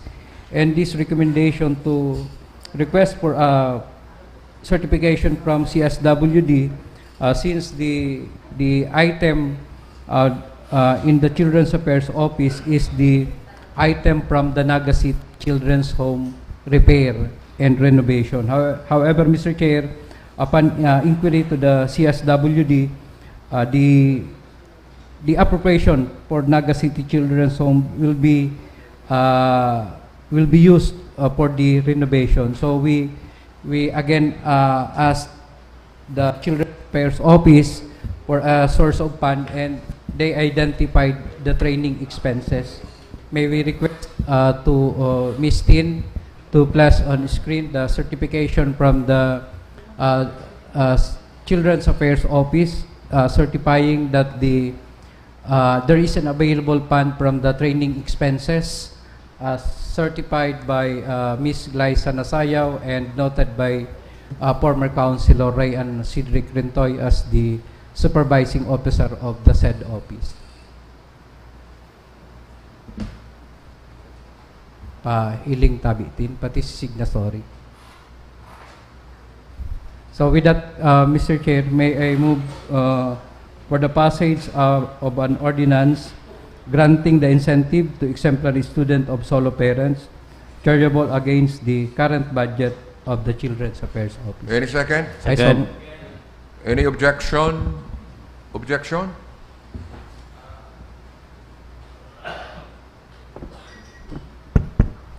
It's a non-violent objection.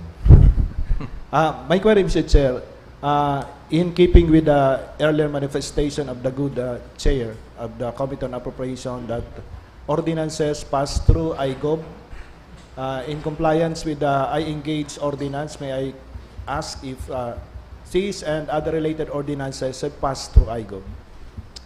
Councilor Elmer? Mr. Chair, it is only an appropriation ordinance, so we might as well as there's no need to endorse it for I-Engage. That is true, Mr. Chair, but in accordance with ordinance number 2024-004,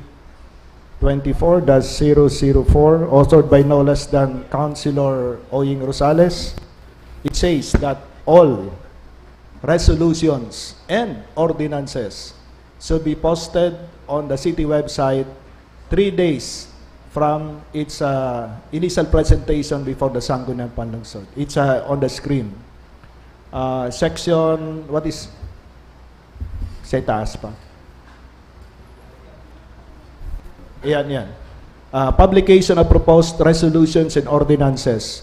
All measures filed for first reading and referred to respective committees for further study and recommendation shall be shared and or posted within 3 days after the conduct of such regular session through the following means. Number 1, city website, social media platform, etc. So there is no exception in that ordinance, Mr. Chair. Can you answer that, Councilor Elmer? As provided in the ordinance, Mr. Chair, it says posting after the first reading. So it lapses the provision of the ordinance, Mr. Chair. It was already in the committee level. So are you saying that you comply with the requirement? Nothing wrong. Councilor Elmer.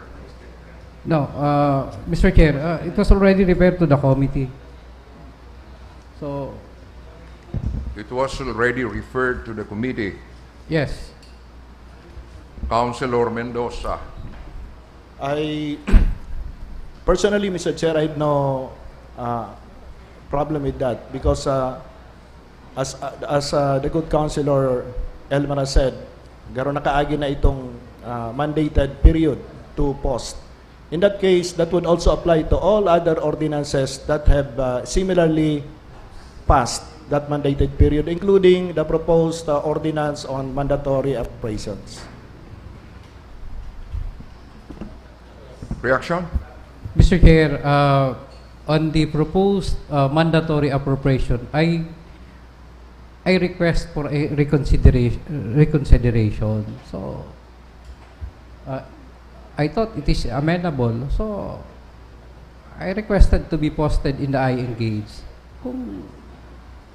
Kung day po grant si reconsideration ko, the ordinance will proceed. Again, Councilor Mendoza.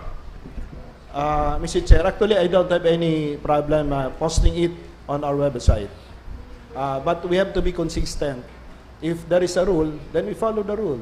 If the rule says itong naglaps na, no need, then it should apply to all. Otherwise, barabaliktad kita kang rule ta. So kung itong nakaagi na dae na, no need.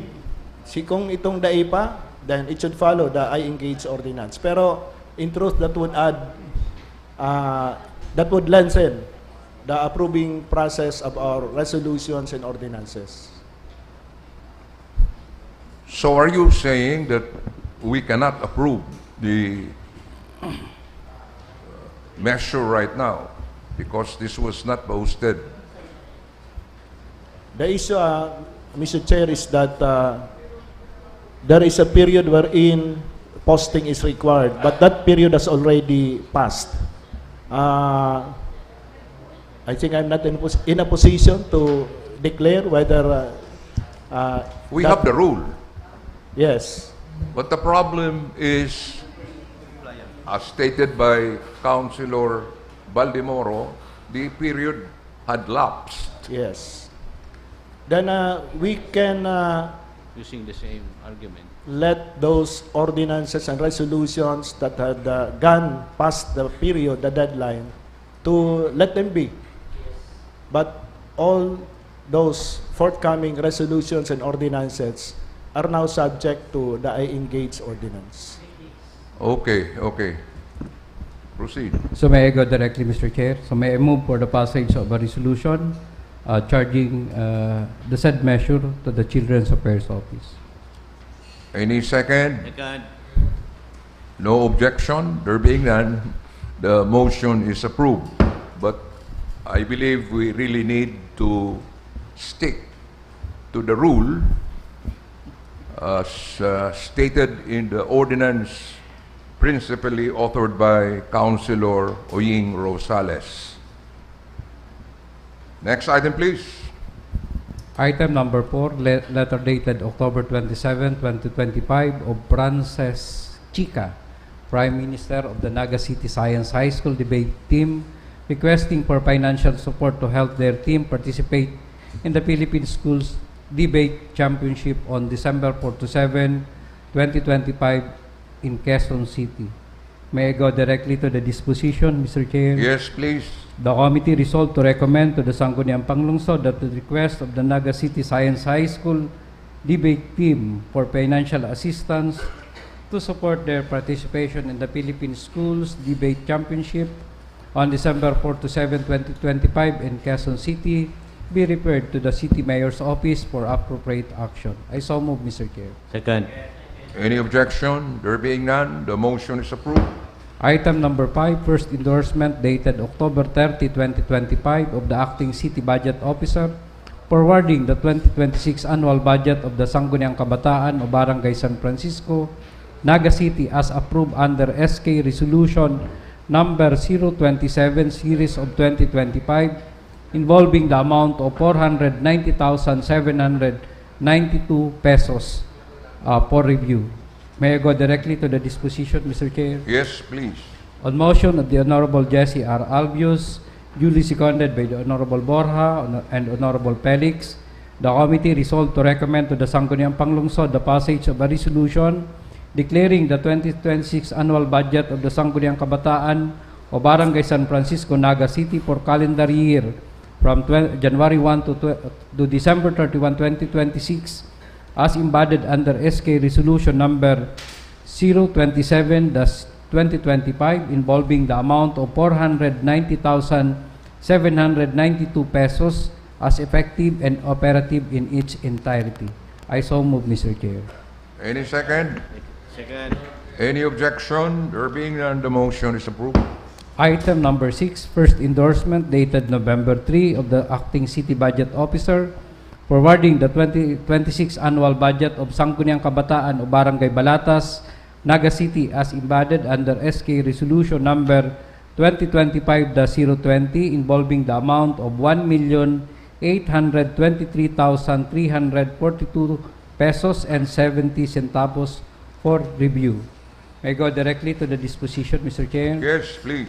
On motion of the Honorable Jesse R. Albius, duly seconded by the Honorable Borja and Honorable Felix, the committee resolved to recommend to the Sangguniang Panlungsod the passage of a resolution declaring the 2026 annual budget of the Sangguniang Kabataan o Barangay Balatas, Naga City for the calendar year from January 1 to December 31, 2026 as embodied under SK Resolution number 2025-020 involving the amount of 1,823,342 pesos and 70 centavos as effective and operative in its entirety.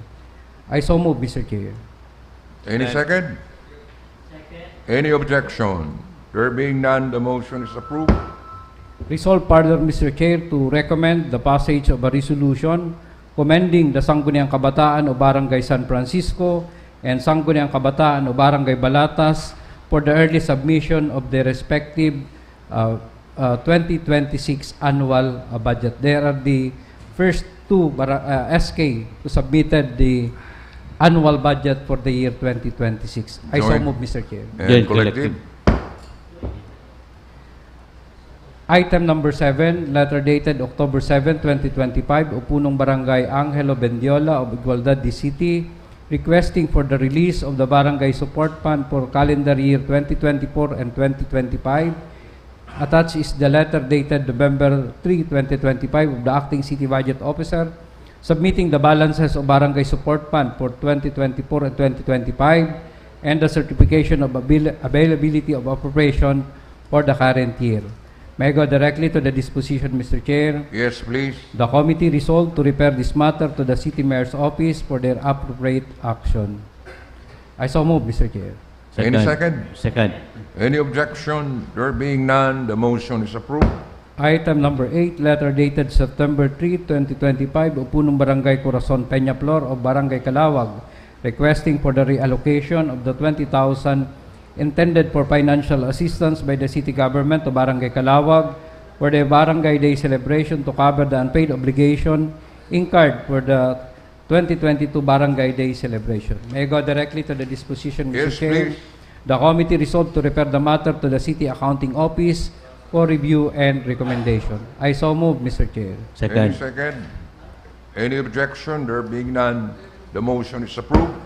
Item number 9, first endorsement letter dated November 7, 2025 of the Acting City Budget Officer forwarding the 2026 annual budget of Barangay Liboto, Naga City involving the amount of 6,877,942 pesos as embodied under Barangay Appropriation Ordinance number 2025-001 for review. May I go directly to the disposition, Mr. Chair? Yes, please. On motion of the Honorable Jesse R. Albius, duly seconded by the Honorable Borja, the committee resolved to recommend to the Sangguniang Panlungsod the passage of a resolution declaring the 2026 annual budget of Barangay Liboto, Naga City for the calendar year January 1 to December 31, 2026 involving the amount of 6,877,942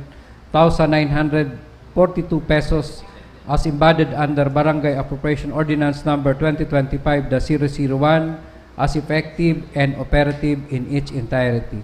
I so move, Mr. Chair. Any second? Any objection? There being none, the motion is approved. Last item, first endorsement dated November 7, 2025 of the Acting City Budget Officer forwarding the 2025 supplemental budget of Barangay Liboton, Naga City involving the amount of 299,637 pesos and 10 centavos as embodied under Barangay Appropriation Ordinance Number 2025 for review.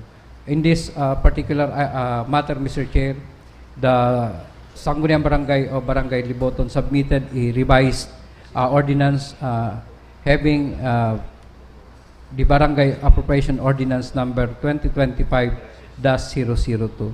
So for the disposition, Mr. Chair, on motion of the Honorable Jesse R. Albius, duly seconded by the Honorable Bora, the committee resolved to recommend to the Sangguniang Panlungsod the passage of a resolution declaring the 2025 supplemental budget of Barangay Liboton, Naga City involving the amount of 209,637 pesos and 10 centavos as embodied under Barangay Appropriation Ordinance Number 2025-002 as effective and operative in its entirety. I so move, Mr. Chair. Any second? Any objection? There being none, the motion is approved. That ends my report, Mr. Chair. Thank you, Councilor Elmer Baldemoro.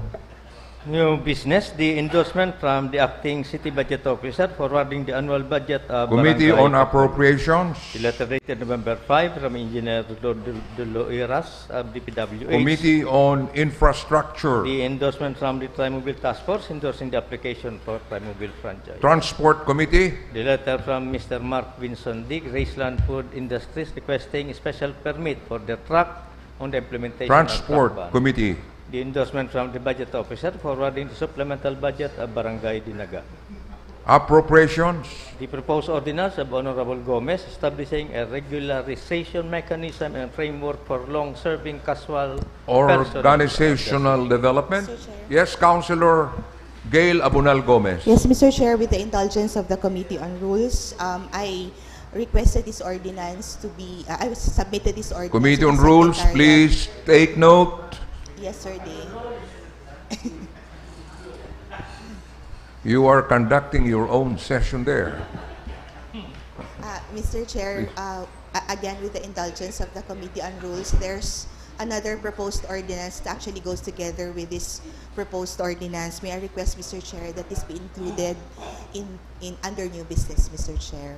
So this proposed ordinance is an ordinance creating permanent positions for various departments and offices in the city government of Naga. We would like this, Mr. Chair, to be tackled already at the committee level because this should be this should form as reference when we go through the budget hearings, Mr. Chair.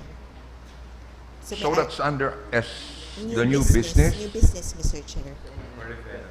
For referral. Oh, we will refer this to the Committee on Reorganization. Next item. The annual budget of Barangay Dinaga. Appropriations. The subject matter of the privilege speech of the Honorable Elmer S. Baldemoro. Councilor Elmer. May I move to refer this to the Committee on Children, but before that, may I request the Secretariat to post it for the I-Engage program. Okay, you will have to post it 3 days before the 3 days after. Okay. Next item. Other matters, the letter dated November 11, 2025 from Engineer De Loeras of DPWH furnishing status report of various infra projects for the month Noted. of October.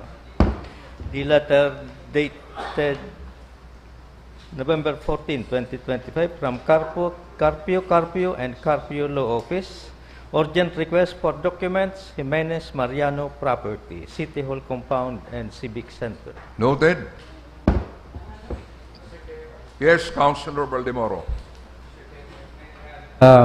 Two matters for the other matters. First, On the recent legislative awards, there is a requirement for the output of the ELA be approved by the Sangguniang Panlungsod. So we will request the executive to submit to us the output of the ELA for approval of the Sangguniang.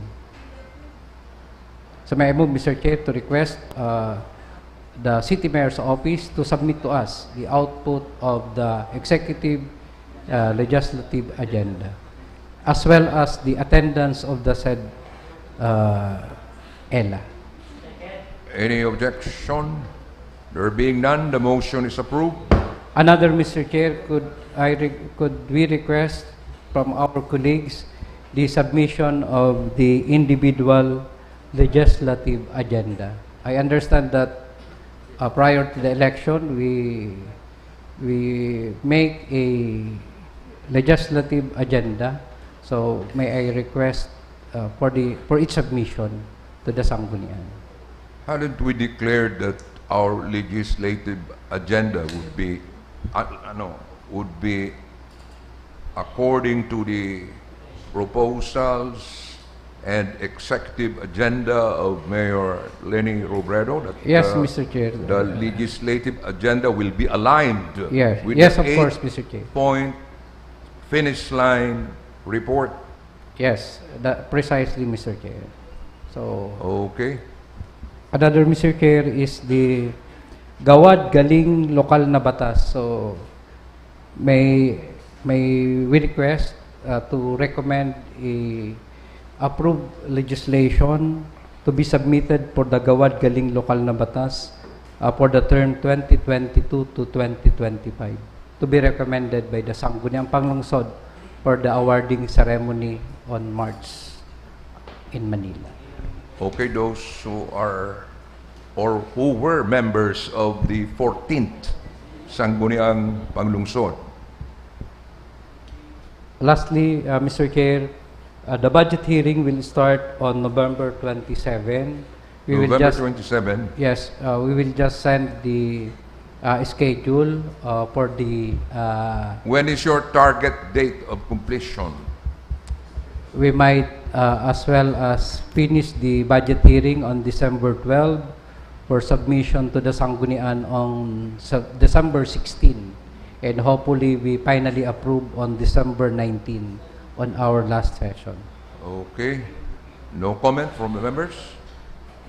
My point, Mr. Chair, those interested member of the Sangguniang may attend the budget hearing para kung may mga question, particular on the different offices, department, pwede nang mahapot during the committee. So it will start on November 27. November 27. In the afternoon, since November 27 in the morning, We'll Mr. Chair, we will have a regular session. And may I know, Mr. Chair, from the Secretariat, kung sinakaagi bang budget hearing last year via live stream? Yeah. So kung via live stream last year, so we'll again request our technical staff streaming to live stream also the budget hearing. Okay. Thank you, Mr. Chair. Thank you, Councilor Baldemoro. Councilor Mendoza. Thank you, Mr. Chair. Can we request the Chairman of the Appropriations Committee to require the departments and offices presenting their budgets to be ready with their PPMP for each of the PPA that they are proposing? Bako lang basta mag-present kayo itong mga accounts na may numero, kundi ipaliwanag sa tuya paano na-arrive ito. And the supporting document of that would be the PPMP of the PPAs. Okay. And, in addition, Mr. Chair, I'm just a bit worried about the letters of Attorney Carpio, of the Carpio Law Office. Can we request the City Legal Office to present to the Sangguniang what action they have taken? Because that is the third letter, I think, that has been sent to us. So there is, kindly make a formal motion. I move, Mr. Chair, to invite the City Legal Office in the next session to explain to us or to present to us what move the city government has done in response to the letters of the Carpio Law Office. Any second? Second. Any objection? There being none, the motion is approved. Nominal voting. Councilor Rosales. Mr. Chairman, I move to transfer all resolutions and ordinances to nominal voting and approve the same. Second. Any objection? There being none, the motion is approved. Motion to adjourn, Mr. Chairman. Adjourned. Objection.